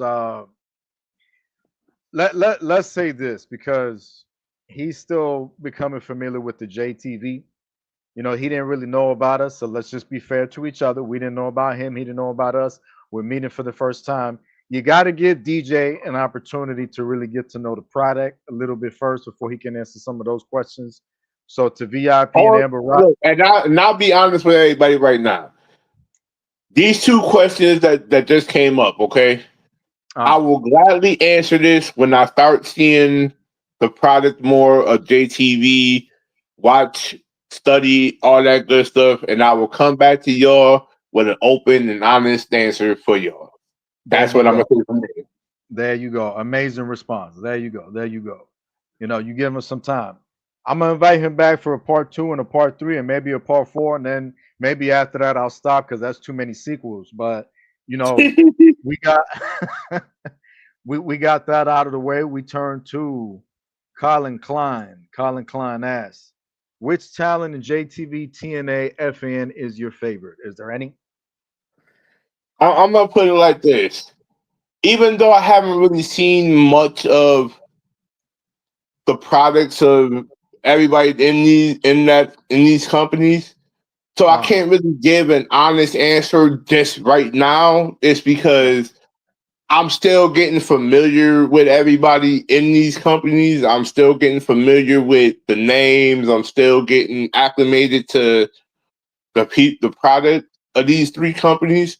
But also, I'll say this: on the flip side to this, I will give my honest assessment because in most cases, once I start seeing y'all and start to know y'all, the more I'll build and say to myself, yo, this is the talent I may need on my roster.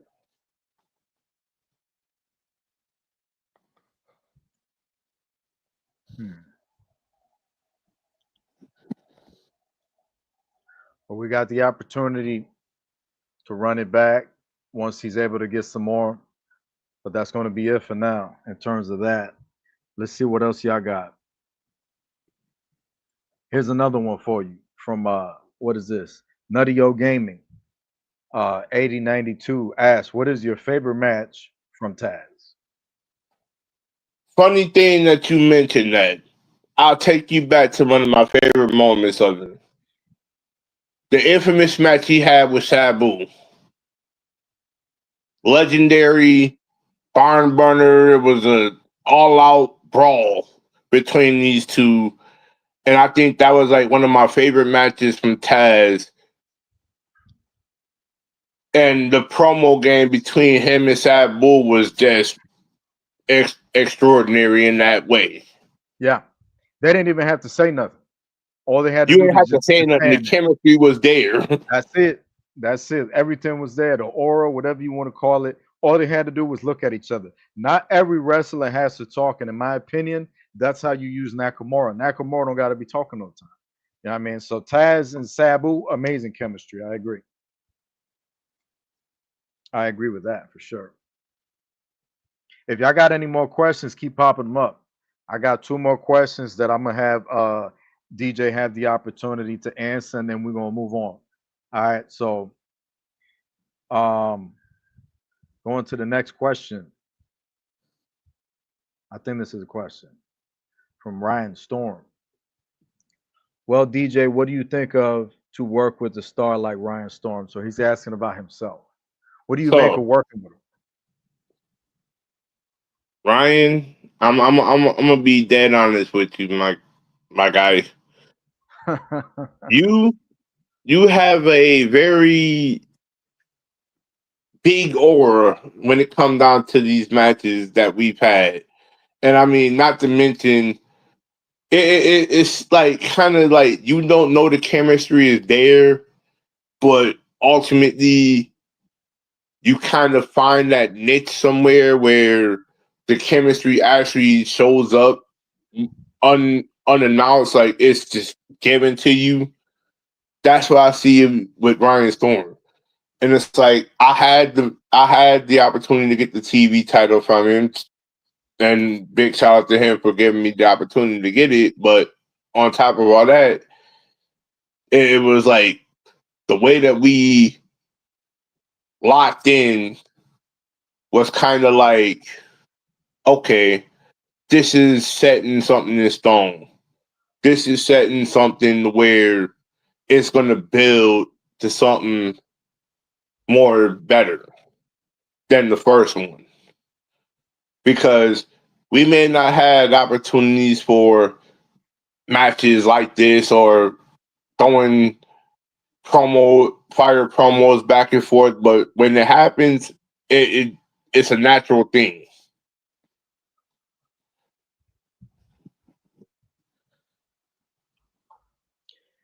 Does that answer your question, Ryan? If you got any more, let us know. All right. CJ has another one. CJ asks, what is your favorite era of professional wrestling? Golden, attitude, ruthless aggression, etc. What do you got? Like I'm not even gonna hold you, because my favorite era is the Attitude Era. All the Mm-mm-mm. moments that happened in the Attitude Era, it was like the Mm-mm-mm. Generation X, the Hardys, the Hardys, Edge and Christian, literally all Lita and all those her moments, Trish Stratus and all her moments. It's like everything kind of culminated right in the Attitude Era. I agree.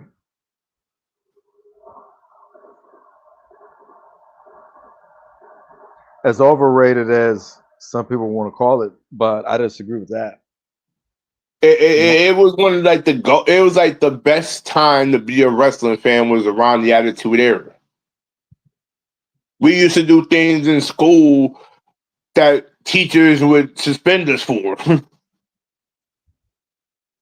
right? Attitude Era had a major impact on pop culture, and if you're a wrestling fan, it is to be studied, it is to be acknowledged, it is to be respected because the Attitude Era is what wrestling is. You know, it's just that now you're just seeing a parody. You're just seeing something that used It's to be. like, and this is my thing about the Attitude Era that today's standard didn't have. The storylines that we've gotten in the Attitude Era was valued more than what you had now because you didn't you when champions was crowned, champions never backed down from anything. Champions stood to the occasion. You They didn't def- they go definitely chicken were. shit like everybody else is in today's standard. They definitely weren't off TV for a couple of months. That's for sure, or part time. Right. That's for sure. If you're a champion, you're gonna stand the test and basically be at the show to prove that you deserve to be a champion. Right.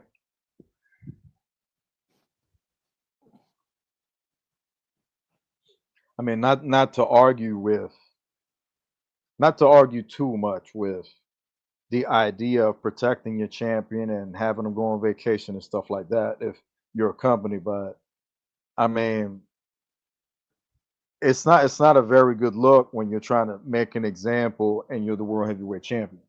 It just doesn't It's look good almost on your like part. I'll say this for example. It's like I look at how many days that Roman Reigns held the championship, and I'm not trying to knock it or degrade it or anything like that. I'm just proving a point here. Roman Reigns holding the title that many days.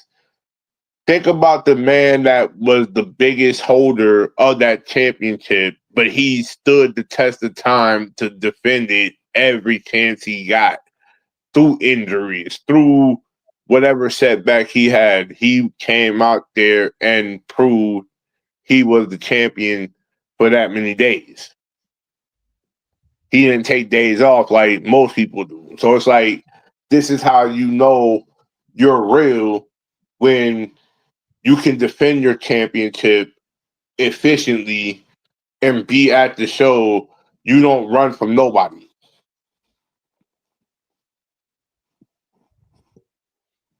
Man, I'm gonna agree with you once again.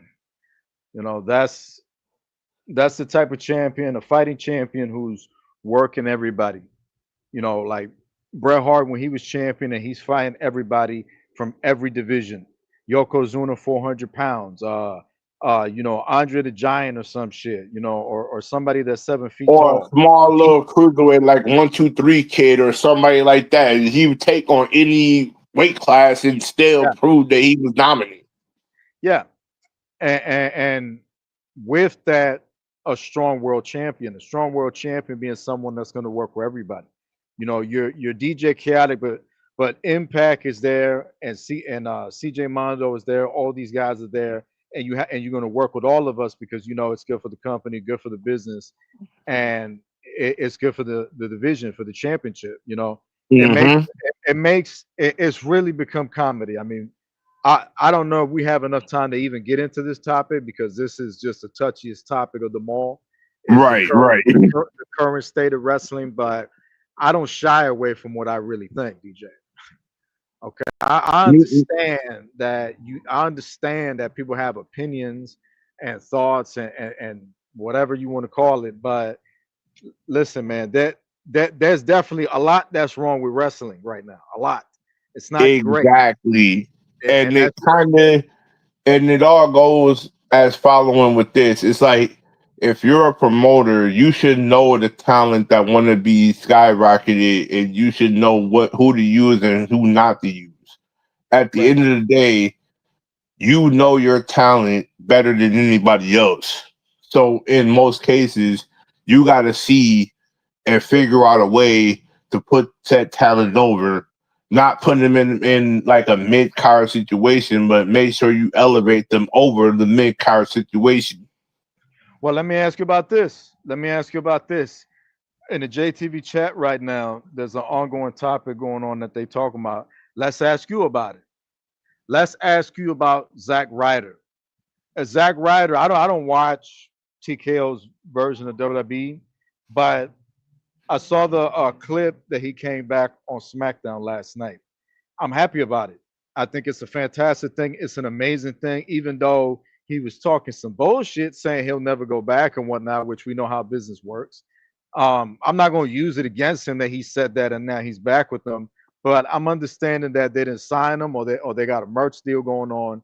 And I'm saying that it looks like they just brought him back to see how the crowd will react to him and to sell some merchandise. What do And you think about all that? What do you got? see, this is my thought about this, and it brings me to this point here. Okay, you may bring somebody in for a one off, okay? Don't get me wrong, it's a respectful move, but all that. But at the end of the day, you got to ask yourself this question. You may have brought this man in for a one time appearance, but yet, what are you ultimately going to do with him now that this appearance happened? Because what do you do moving forward is the question. Do you bring him back for more? Do you ink him to a major run here? Or ultimately, do you leave him on the indie scene to where he's not seen or not heard enough, but these other fans see him and it's like, why y'all want him back in WWE bad, but guess what? He just came back, but now you don't utilize him? Like, where's the logic in having the guy come back onto the roster? There were so many scenarios of this happening in WWE. Like, why are we bringing back legends to push talent that needed to be pushed before you bring these legends back? That's almost like, here's the thing. You bring Trish in for a run, but ultimately you don't utilize Zelina Vega. Yep. So it's Yep. like, where's the logic in this? Yet you had Tiffany Stratton on this long run. Why didn't you pull the belt off Tiffany Stratton when you did the first time she met Jade Cargill and gave the belt to Jade? They Like, don't why make are this. we oversaturating talent that don't need to be oversaturated? They don't make decisions for the culture no more, brother. It's just business now. Right. Back then it was culture mixed with business back then. Now it's just about business. It's not about, well, wait a minute. Mm-hmm. You can't bring Raven back and like you can't have him losing because that's going to make him look like he's trash. Like, no, they don't care. They don't care. Mm-hmm. It's just like, well, we'll have we'll bury Raven because because Snickers is going to give us $100,000 to bury Raven. And it's like, Yeah, what? yeah, yeah. Like, And like it's funny you what? mention What? and The it's fuck? funny you mention this, okay? Because one of my biggest pet peeves in today's industry of wrestling, why do we have to oversaturate the ring with ads? Oh, for real? Oh man, I don't even know why you Let's said not that. even go there, but I just wanted to bring that I don't point to, even to, know the, why to the you said that. forefront. Jesus I Christ. hate that they oversaturated it with ads because you Uh, take away from the nature of the ring. The yeah, ring is supposed to be sacred. So why are we yeah. oversaturating it with ads? Uh, it's like just like going to Terry Funk's grave and then you just put a ring over him and wrestle over his grave and bleed all over Right. his grave and sweat all over his grave, like or step on his grave, pretty much. They just disrespect him. They don't give a shit. It's just about money. You know what I mean? And from my Mm-hmm. understanding, because I don't know if it's true, but from my understanding, TKO is in debt. And I understand if y'all are in debt and you have to make money, but if you made wrestling for the culture, maybe you wouldn't worry about money. Maybe y'all be good with money. As opposed to bringing up ticket prices and all this bullshit that they're doing because they think that that's the way to go. Like, no, that's Mm-hmm. not the way to go. You Because scam. I remember it was a time in wrestling, right? We can all sit there pay a certain amount of money to go see this product and have a ball at wrestling and not feel like we didn't walk out with a memorable moment in our Right. minds. Yeah. Today, you may get the memorable moment, but at what cost? Right. Like some of these things you just don't have no control or no idea of what happens or what goes on. Like I feel like this is my point of this, and I'll just leave it at this. I Mm. say this to myself right here. I'm with the many fans that say this. TKO is ruining WWE's product, and that's where I stand. Amen. Preaching. Hold on. Let me switch your mic because you burnt this mic too. God damn it. That's the second one. All right, here, take this third mic, man. This man burning the shit out. And I thought Kevin Impact was bad on the microphone. Get a load of this guy right here. He just topped that. Jesus Christ. All right. So that was amazing. That was excellent. And we could keep dissecting that because that's an excellent topic in case nobody has any more questions. But right now we do have some questions. And I want people to have that opportunity to be able to have them answered. So we're gonna go back to the questions. Uh, take it from the top here with CJ Mondo asks, what is your favorite championship belt and prestige history behind it? NWA, ECW, WWE, New Japan Pro Wrestling, AEW, etc. What do you got? Here's I'm glad that CJ mentioned this because this has been probably one of my favorite belts. And I'm gonna go back to this one particular belt. It ain't the spinner belt. I'll take you back to this one. The classic Winged Eagle WWE title. All right, all right. Pause that real quick. Stop talking. Let me get this mic. Okay, this is the third microphone that you burnt on my damn podcast. All right, what are you doing right now? We about to go viral with this damn thing. Chill out. All right. All right. Give it, that man said the Wing Eagle Championship. Get this man his fourth mic. Go ahead, DJ. Keep spinning. He got some There you bars, go. y'all. Check it out. The, Keep spinning. the, the Winged Eagle Championship had held so much prestige value for that company alone. I mean, outside of all of the titles you could have done, that Winged Eagle title needs to be the staple today. Ah, he gave me goosebumps. Mm-mm-mm. And people want to Mm-mm. say, I don't know about sports, I don't know about this, man, they don't know unless they go in depth with me like you're doing. Mm-mm-mm. And that's a interesting thing to bring up, but it's true, man. Because a lot of fans in this generation, they don't like being told stuff like that. They think that it's negative. Honesty is not negative, folks. It's just that we live in a society where people like to live in a bubble, and that's fine, I guess, to some extent, because everybody wants to get away. That's why we're here in the virtual CAW world, because we're getting away because we created this world. I mean, this is a world we created. This is a different world from the world we live in. So people like to be able to do that, and I understand all that, but everybody has an opinion, and an opinion and a fact are two very different things. Okay. uh Hmm. just because fans who are a fan of the product right now that think that companies like TKO and AW are not doing nothing wrong, they're saints and they're killing it right now with their business. What I'm saying? When we got, you know Zack Ryder coming out on SmackDown, or you got Ethan Page on NXT with Chelsea Green, because we got to put Nikki Bella to fight for the world title for God knows what reason on Raw against Stephanie Valkyrie, um, with no real talent to offer to begin with, just sex appeal. She's a diva. She's not even a WWE Women's Wrestler, for crying out loud. But we don't have standards anymore. Now it's just about popularity and hype.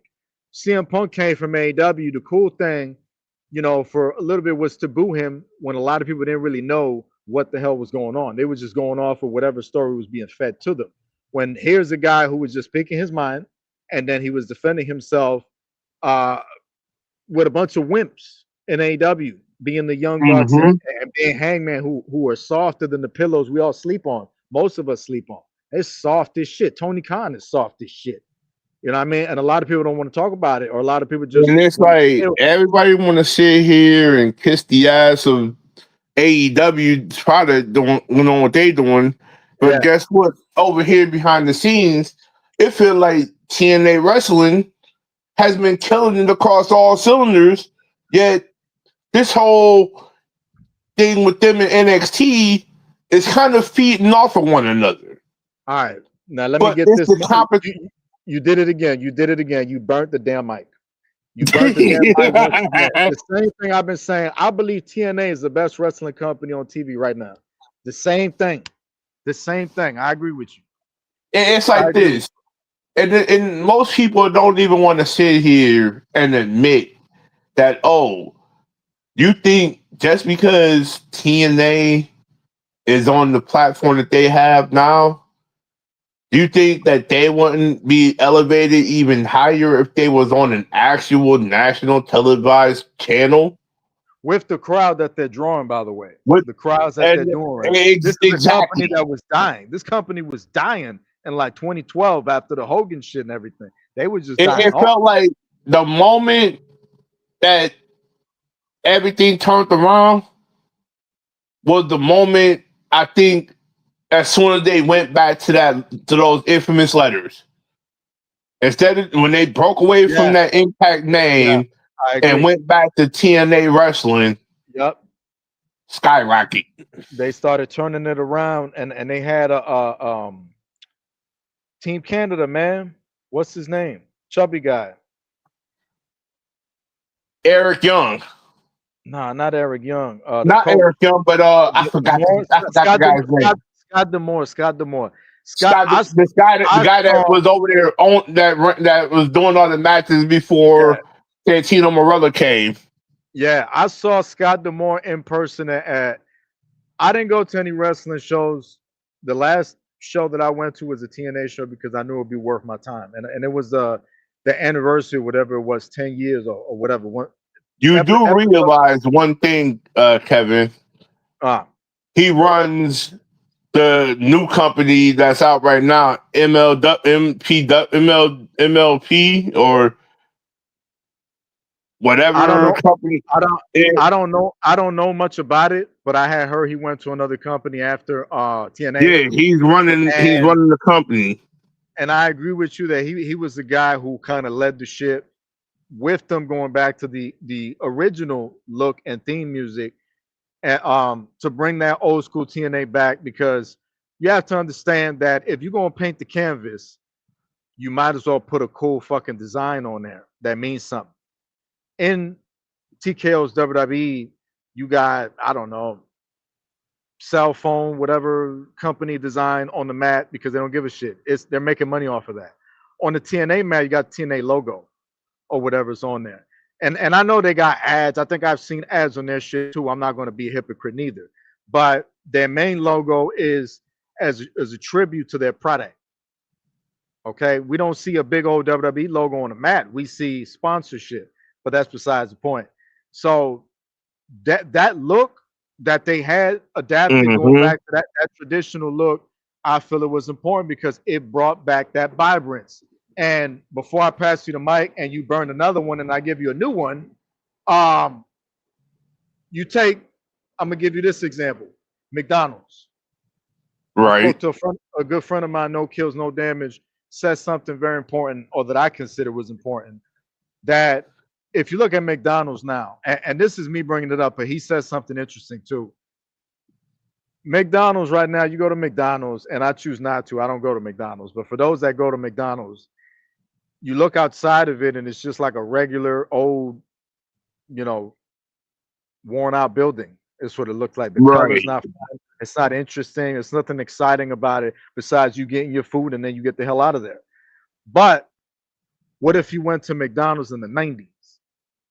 Now you go to Mm-hmm. McDonald's in the 90s and you got big old Ronald McDonald on top of the building smiling at you. You got the Hamburglar and all of them, all the Mm-hmm. characters, so that stood out. And that to me, it creates like image is everything because it creates a vibe. It's very important.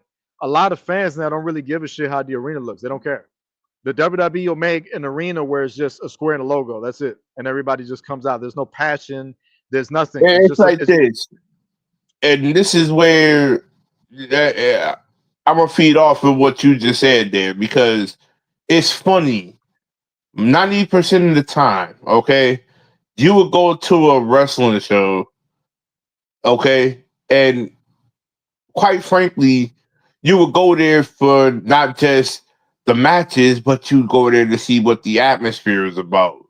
You go there to see what excitement you're gonna get out of it. But in most cases, the ring, the arena was your stage. That was your canvas. When you went to see the rings, you went there to see wrestling. In today's standard, you're not going there to see wrestling. Wrestling has now became entertainment in some way. Like yeah, whatever where, where, whatever where, that is. Corporate what the fuck entertainment. was entertainment when I don't know. You put all these jokes and all of these narratives and this, that, and the third out in front of us. Jokes is okay, I can understand a joke here and there, but we came to see fucking wrestling. Yes, We sir. came for the moves. We came to see a Those barn segments. burner of a match. Yeah, them segments. Everything. The whole It's show like the matters. Good segments arena. run too long. Like back in the day, you could sit there and be like, "Yo, okay, here's your small 10-second segment," and then we get like 3, 4 matches right then and there. I'm like, "Thank you." We ain't Right. come for the segments. We came to see the action. We came to see Yeah, what I we mean can that's big soak respect. in. That's big respect. Going to the wrestlers.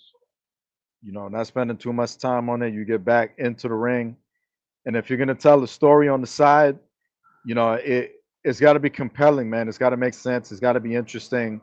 Anytime we had like Stone Cold trying to kill Triple H or Undertaker rising Hmm. from the dead or something interesting, we want to watch that. We want to like Al Snow's dog, Pepper, getting fed by him by the big boss man, or when boss man was at the graveyard with the big show and he rode his pops out the grave. Like, what I'm saying? It's cliche, but I mean, it's entertaining and it's compelling and interesting compared to some of the hocus pocus vulgarity bullshit you get now. So you Hmm. might as well just stick to the ring because you ain't got no stories to tell anymore. And I'm a, I'm a, Exactly. I'm gonna even defend the McMahon family because you brought Stephanie McMahon up earlier. Even when the product was built around them, it was compelling because you had something going on, with the family, and they'll spend It's time like, in the and it's office. like you sit here, and I'm glad that now it's like I could really see the reason why you would induct Stephanie McMahon now because she was the catalyst behind the women's division and much appreciated and much respect for what she did.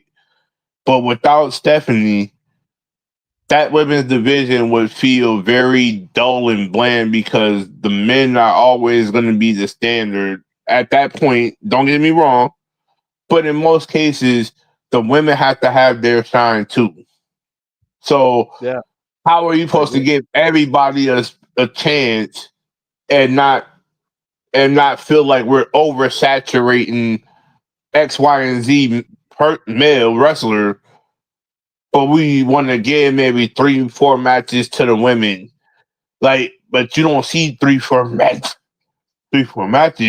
going to the women. It's almost like you maybe get 2 at top, 2 at best Yeah, on any given night. You may get 2 at best, or you may get two and maybe in a possible tag team match at best. But you're not giving them maybe okay here. Let's give them like a grand 3, 4 matches for the night, and we dial down the men to 2 matches. Okay, I can understand if you gave 4 matches to the women, but them 4 matches better be compelling enough to the point where it attracts people to it. I That's agree. what's wrong. They're not attracting people to the matches. I'm gonna add this. I'm gonna add something to the women, and then I'm gonna say this first before I go to the women. You have a lot of promoters that are just really more about the money right now, and they keep putting people on TV who don't belong there. There's a lot of people on TV that still need time to develop or just don't belong there at all, and they're not going. Somebody, Oh, this, somebody put a bomb right here because he just hit on something. you said what? I was like, somebody just put a bomb right here. You just hit on something just major. I did. You hit on something major. Okay. I'm gonna let you get back to it. I'm gonna let you get back to it, but I'm gonna just say that I don't apologize when I say that. If somebody's offended by what I'm saying, I really don't give a damn. But the with the wrestling, they have promoters that they're not going all. This person is ruining the culture of wrestling. This person is ruining what Raven done lay down for and Terry Funk and all these guys. They're not thinking like that. They're going, you know, oh, this person's my friend, so we're gonna make money together. And it's like, motherfucker, what? You know what I'm saying? And like that's the mentality. It's like there's just no passion. And with the women, maybe there was a time when women wasn't a viable commodity. I respect you still there, DJ? Yep, I'm here. Okay, okay. I respect your thoughts and comments about Stephanie McMahon, but I don't agree that Stephanie McMahon was the one who kind of opened the door for these girls. I think that a lot of talented women kind of stepped up, and then Stephanie spoke up. You know what I mean? I'll probably give her some credit for that. But coming from the generation of divas, you had good wrestlers when divas were around.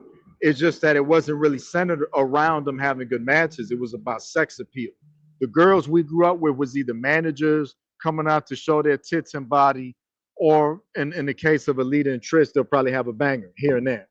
So going into the so-called women's revolution, that changed because the when the women's revolution pay-per-view flopped, you had a lot of so-called macho mans that didn't really like that. I don't have a problem with women's wrestling. I think See, that hold on, let me say this real quick. I think with women's wrestling, there's some women who, you know, got it, some don't got it. And the ones that don't got it shouldn't be there. They don't belong on TV competing. They got to get to work. And if you can't figure it out, you just don't belong on TV. I'm sorry. I don't care what you look like. You could be a manager or something, but you shouldn't be in the ring. You know. like, And but now we're in the era that you don't have that problem no more. Now they can wrestle, and they're viable and sellable commodities. From Jordan Grace to Stephanie Valkyrie, there's a bunch of them all over the place, and not just in TKO, AEW. The women in AEW are killing it, and mhm. worldwide. You know what I'm saying? Even in TNA, they're killing it. So we don't really have a problem no more where we can't go and sit there and go, oh, I can't watch like Tony Storm. No, you ain't got that problem. Like, Tony Storm's a worldwide star now. right. Go ahead. The mic's yours. But here's my thing about this, right? Uh, Outside of the names you mentioned, but I'm gonna go back to that one point that you said. I said you dropped a bomb on them, okay, yeah. where promoters are utilizing talent that should not be utilized on the grand stage. I For agree. example, here's the thing about it, right? Um, Prime example one.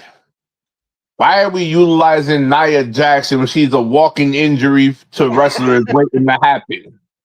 no comment. I I'm, know hey.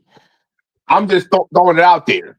Number two, it's a beautiful why are thing. we not utilizing the street profits effectively, but you want to see Uh, them as more of a backstage act? there you go doing it again, burning mics. There you go doing it again. Listen, man, CJ and TNA does not have enough to cover this budget. These microphones are expensive here. You just burning my whole set down on this damn podcast. Yeah, man. The whole Hey, place is hey, on fire. That man said the I'm just street calling like profits, bro. it is. Bro, Montez Ford is so underrated. Everybody working at TKO should go to jail. That he's still not Like, world and champion then like 2, 3 now years you back. see why I said TNA is killing WWE. I mean, TKO is killing WWE's product. Ever since that sale, they went plumbing. Like they don't know who the heck to utilize. They don't know who to utilize. It's like They don't. you're sitting up here with a gold mine talent, yet you're not utilizing these two effectively. I And can not call just out a that, man. lot of things that's wrong with with WWE, but that's neither here or there. It's like evidently you have to figure out who is the top stars you have because right now we're not seeing your best foot forward with these talents. There should be some names that should be called up from NXT right now that should ultimately be on the grand stage. Like, why are you not utilizing Carmelo Hayes? Oh my God. Yo, you gotta chill out, man. I feel like we're gonna be best friends after you leave this podcast, man. Bro, Carmelo Hayes, man. Stop playing with me, man. And he's still green because he's still trying to prove himself. But like these are the people you need to be focusing on. It's like you gotta ask yourself this question. You was running WWE, you would know who to utilize right off the strength of seeing them. You would know who to fall back from after seeing them. Not to be pointing out names or anything, but you know who to utilize in general. Because in most cases, you would utilize this talent more if you seen what they did in previous stages that they've been in. They've been Yeah. elevating themselves, but it felt like WWE has their favorites. Just like I said in the EFED business, this so-called favoritism plays a huge part.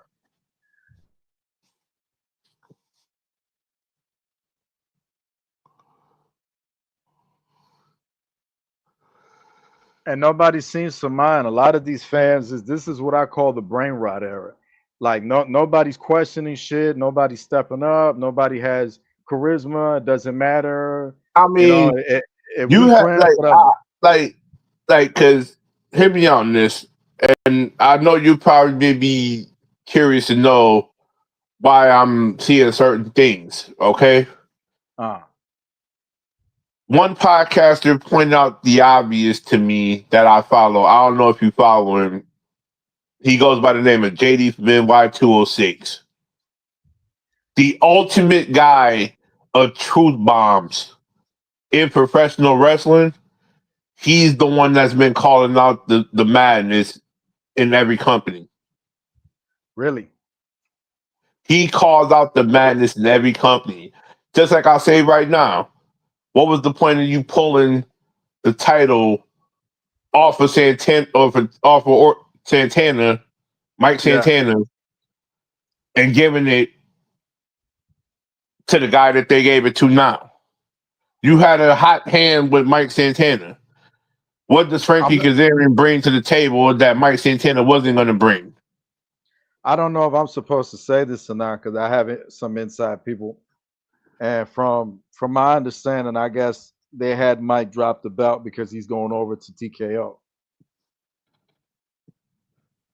He I shouldn't. did. He shouldn't leave TNA. No, I agree with you. I said the same thing. I'm like, that's one of the dumbest things I heard and a stupid decision on his part because number one, there's too many people in WWE right now. If you take You get like Ethan it Page, feels like this is my thing about it, right? Because you just recently they just basically revealed, I think just yesterday or day before yesterday, when I saw on Twitter that yeah, basically Joe Hendry is apparently leaving TNA to sign with WWE. yeah, he signed with them. And I'm like, okay, that's cool and all, Yeah, but now you're gonna put him in with that pool of guys that ain't gonna be utilized effectively. yep. And then you want to bring him up to the SmackDown roster but ultimately, are you going to utilize it? And I Because hate that they just put him on NXT, man. I hate that mentality. Like these guys are talented enough to be it's on like TV. They can be stars. there should have been no reason why most of the talent was on NXT in the first place. Yeah. What can I tell you? I'm just toxic. I'm a hater. What can I tell you? I'm offensive. But we got a little bit of time left, man. Before we go off the air, I'm gonna just switch it so that I could give CJ his time. CJ had asked this question. We'll see if we can get to all of them. Let's see. CJ asked, "What do you think about Smoky Mountain Wrestling?" I know a thing or two about Smoky Mountain, but let's see what you got, DJ. See, here's my thing, okay? When Mhm. I grew up around the time, I didn't really know about that company, and I'm being dead honest here Yeah, because in my honest thing around that time frame, I was really WWF and mainly going into certain other companies like when they was around.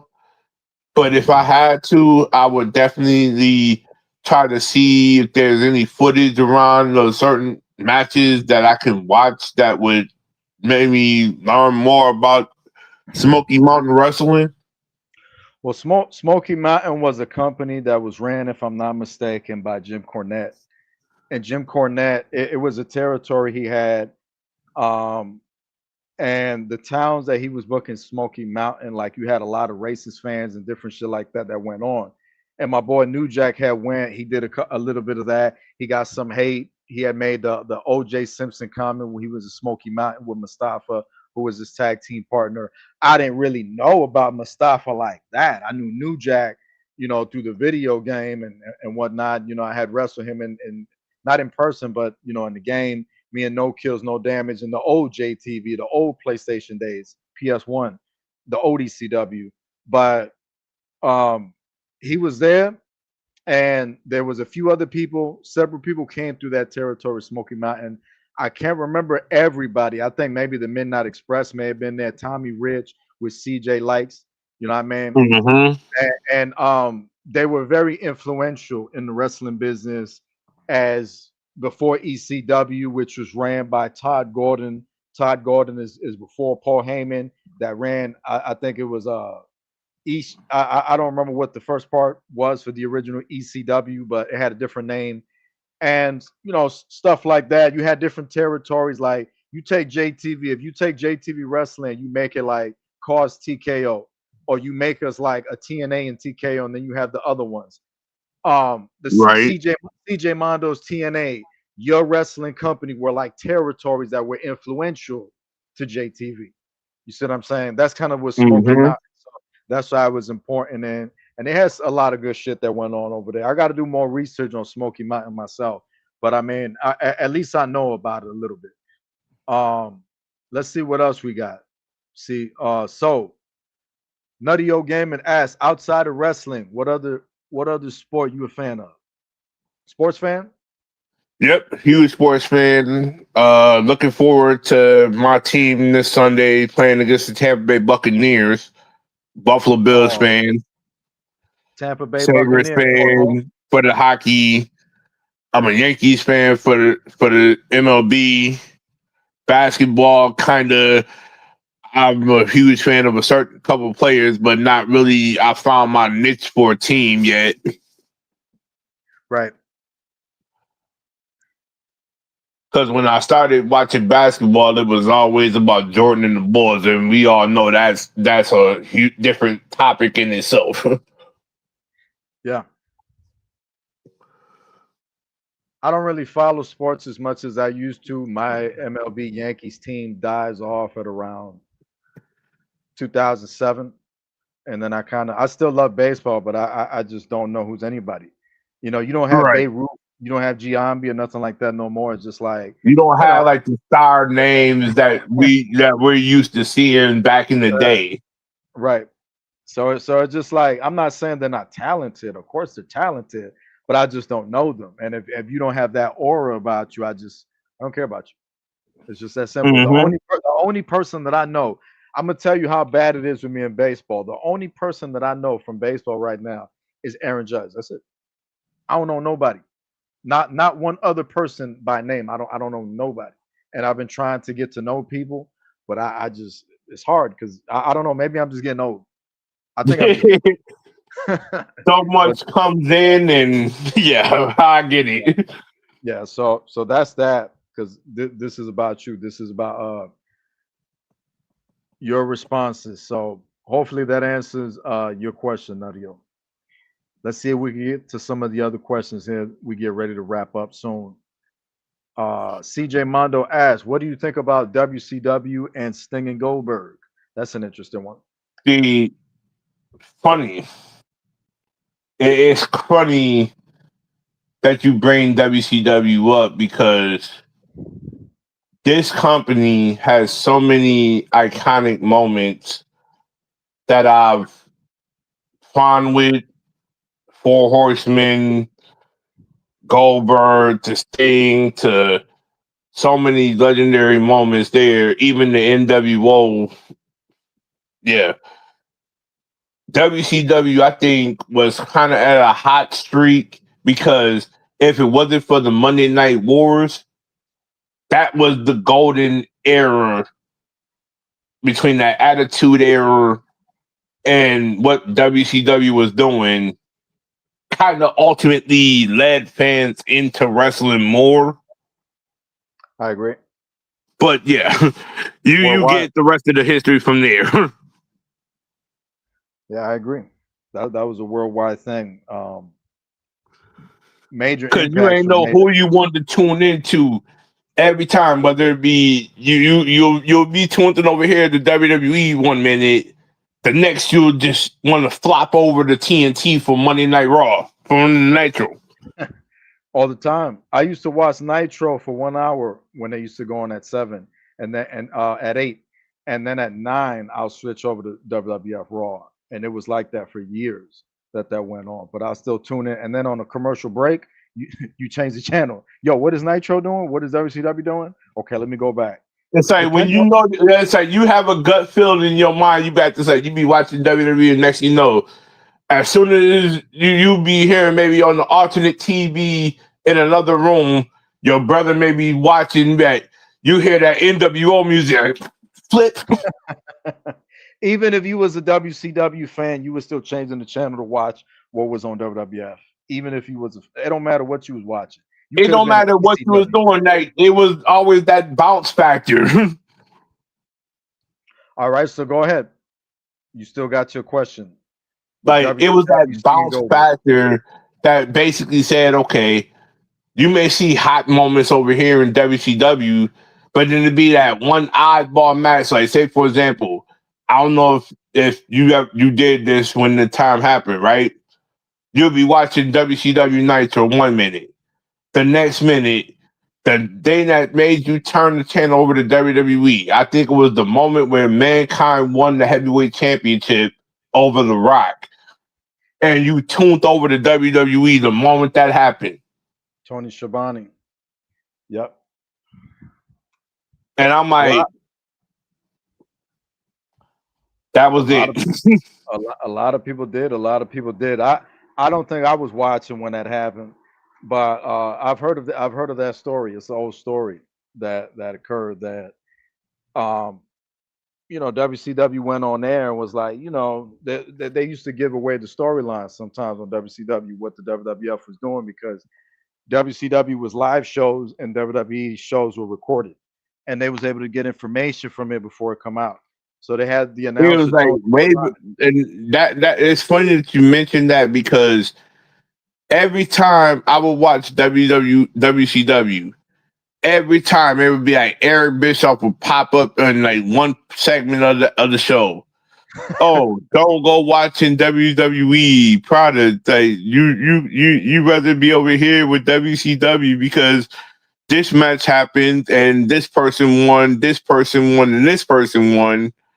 And sure enough, you would go tune over to WCW, or if you had a DVR at the time, you would go watch Raw and be like, damn, this shit did happen. Yeah, Depending on what interests you.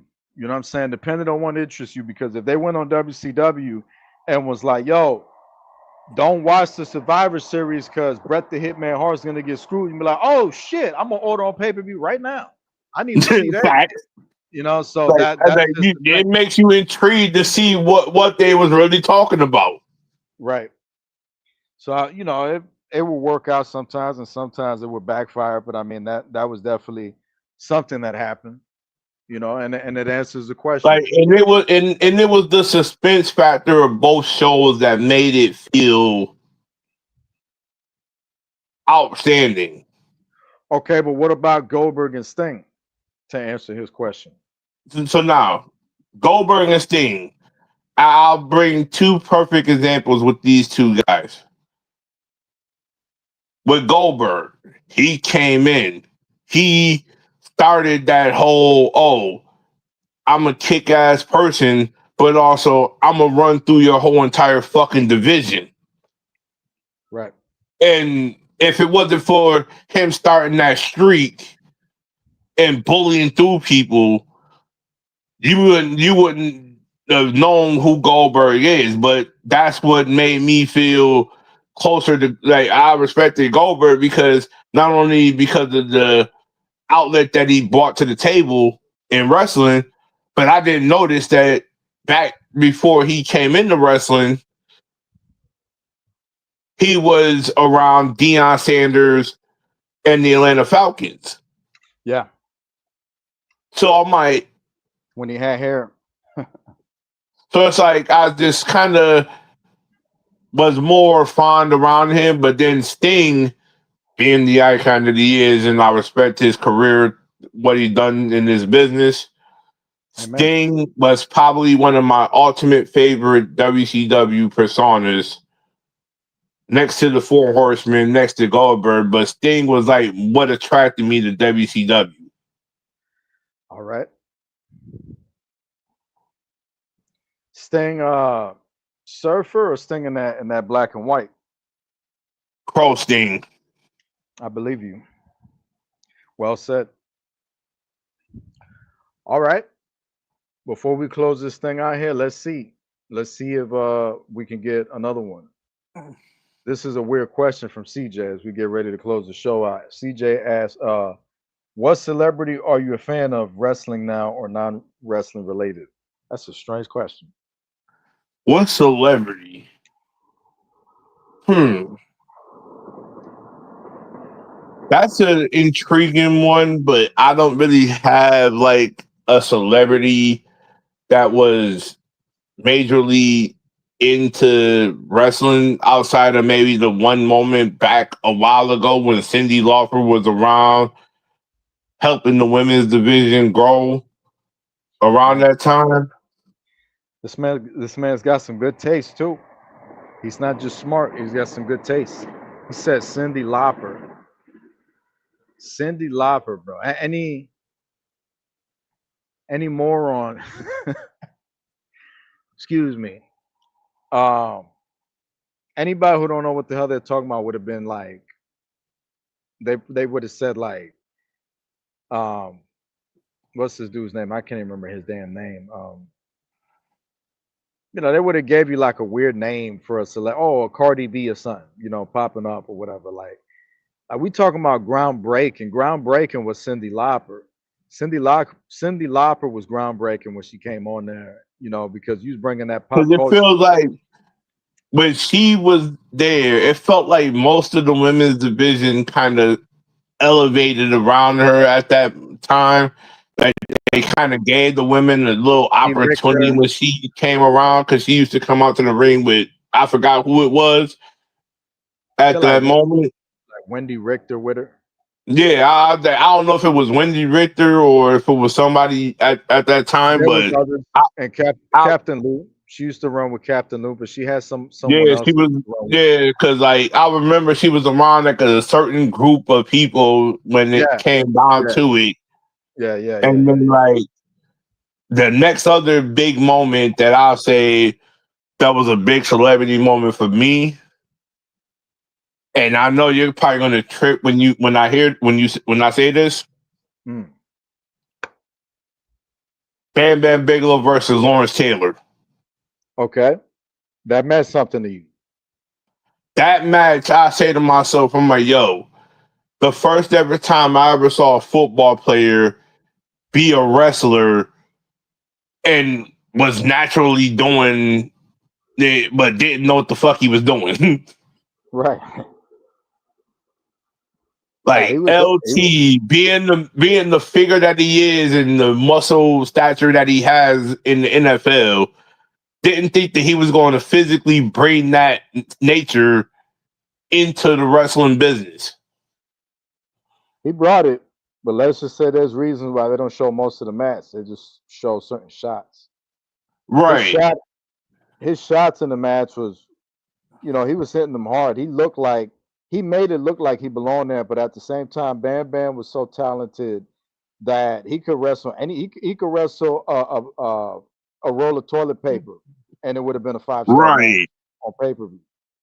So he, you know, but LT I think held his ground in that match against Tyson. I said Tyson against Bam Bam. I think that was WrestleMania 12, if I'm not mistaken, or 11 or Yeah. 10, like 12 or 11. And Because then, like, that match right there, I think that's what propelled them. Because I think the next big moment that they had, I think they had NFL stars going against wrestlers in like a little NFL versus WWE like kind of battle royal at the moment at one of the pay per views. yeah, all right. Let's see if we got a. I'm gonna probably take one more question, and then I'm gonna go to my last topic. So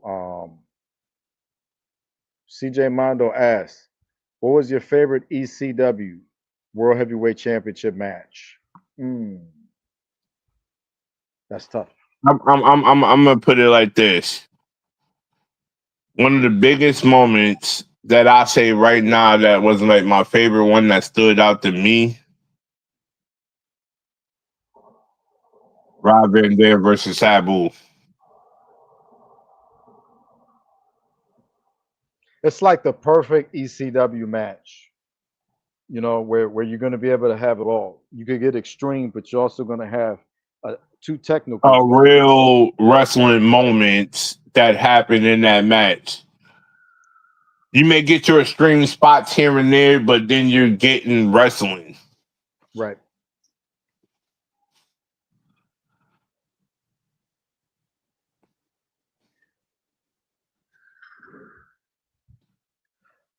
All right, we got 5 minutes left of the show before we get ready to close out. Yep. I'll be happy to take more questions if you guys got them and want to toss them, but I'm gonna switch it now and go back to my note right here that I made. Um, no, we talked a little bit about earlier about some of the minus that goes on in call CAW. Some of these individuals in call who they're just not able to distinguish the difference between real life and the CAW world, and often you see that they'll take something that goes on in a video game or some EFED or some promo or whatever, flip it, and then turn it serious and to where they're trying to get your address. They want to square up. They want to try to expose you, steal your pictures, all this weird shit. And you you me you you know me and you and everybody else that's been in call have experienced these things. We've seen individuals take shit out of proportion and how childish it can be at times. You know what I mean? Mm-hmm. what what message do you want to put out there about this, with CJ talking about it and me and some of your people and Enrique? So, you know what what would you say about that topic and call? Here's my overall assessment with that, okay? And don't take this the wrong way because I feel like in this day and age, some people don't have no common sense to Right. know that people are trying to separate struggles, trying to separate everyday lifestyle, leave everything in that time frame. When they come and get on this game, they feel like they got a place to escape reality. They have Mm, that luxury to say, "Oh, here we got a little window of hope where we can come into WWE 2K25 to where we can get into the game, get into this arena, build our call, and feel like, oh, for 1 minute, you got at least a mindset to say, this is my time to take and be from IRL to being in character for a couple of minutes, watch the match, do a little trash talk, and then clip back into that everyday struggle. right. You got to get back on that move, that grind, that narrative of working your 9 to 5 and this, that, and the third. But then when you come in the door again, it's back to the car reality. And from that point on, you got to say to yourself, this is where people have to escape. If people can separate that from being in character sometimes, we may have a better community that can be flourishable. But some people take character way too seriously. Right. And you know the individuals that do it, that stay in character 24/7, 365, even though you're still working, you're still in character, yet you never break out of that. Sometimes you gotta break out of that character to really find that there is a lot more than just being in the E-Fed world.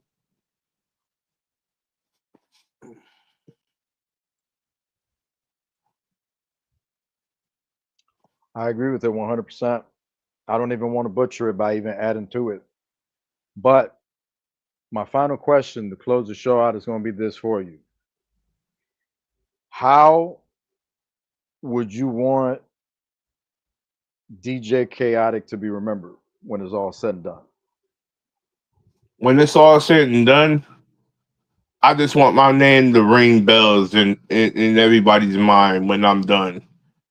Come to me when I'm done with this whole thing and say to yourself, how did you build? How did you grow? How did you elevate? How did you take on the everyday struggle of being the champion, the everyday factor of whatever the case may be?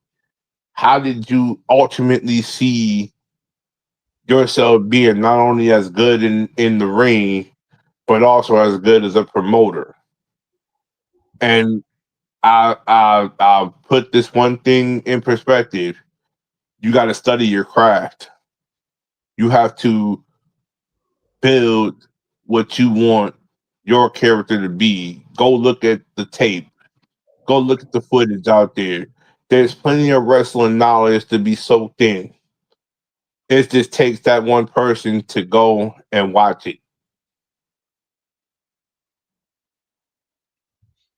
Amazing. Amazing interview. DJ Chaotic from the box office hit Kevin Impact to you. It's been an honor and a privilege speaking with you for this episode and you being my guest. I do appreciate it. You touched my heart with this one, brother. You got a lot of respect from me because we like a lot of the same things and we think the same as well, which is pretty dope. That's how me and CJ started getting along. But I appreciate it, man. Definitely want to have you back for a part two. And in part two, what I want to talk to you about is going to be the Titan National Alliance. I want to talk to you about that, and I want to ask you about some of the talent from over there. So there's definitely going to be a part two at one point in time because this has been amazing. I'm blown away. Thank you so much for Oh coming yeah, on. most definitely. Shout out to CJ for setting this up. Shout out to Austin Ace Carter, owner of AAW. Shout out to JMR, owner of owner of his company, and also please, if everybody could take 5 minutes of their time, go subscribe to Chaotic Wrestling Network, and my gaming partner and buddy Dark Nebrew. He helps me with most of my game content that I do and all that good stuff. So please go follow the pages, and if y'all need any more information, y'all can add me on Facebook, Devin Chaotic. There you go. And you send me the link to your buddy's YouTube, and I'll add it to the show description, and I'll add your show to the show description as well. So if y'all want to find that stuff, it's going to be in the description in a little bit once the video gets updated. And that's that, man. All That's right, that. much appreciated, man. All right. As I close the show out here, I want to give a special shout out to CJ.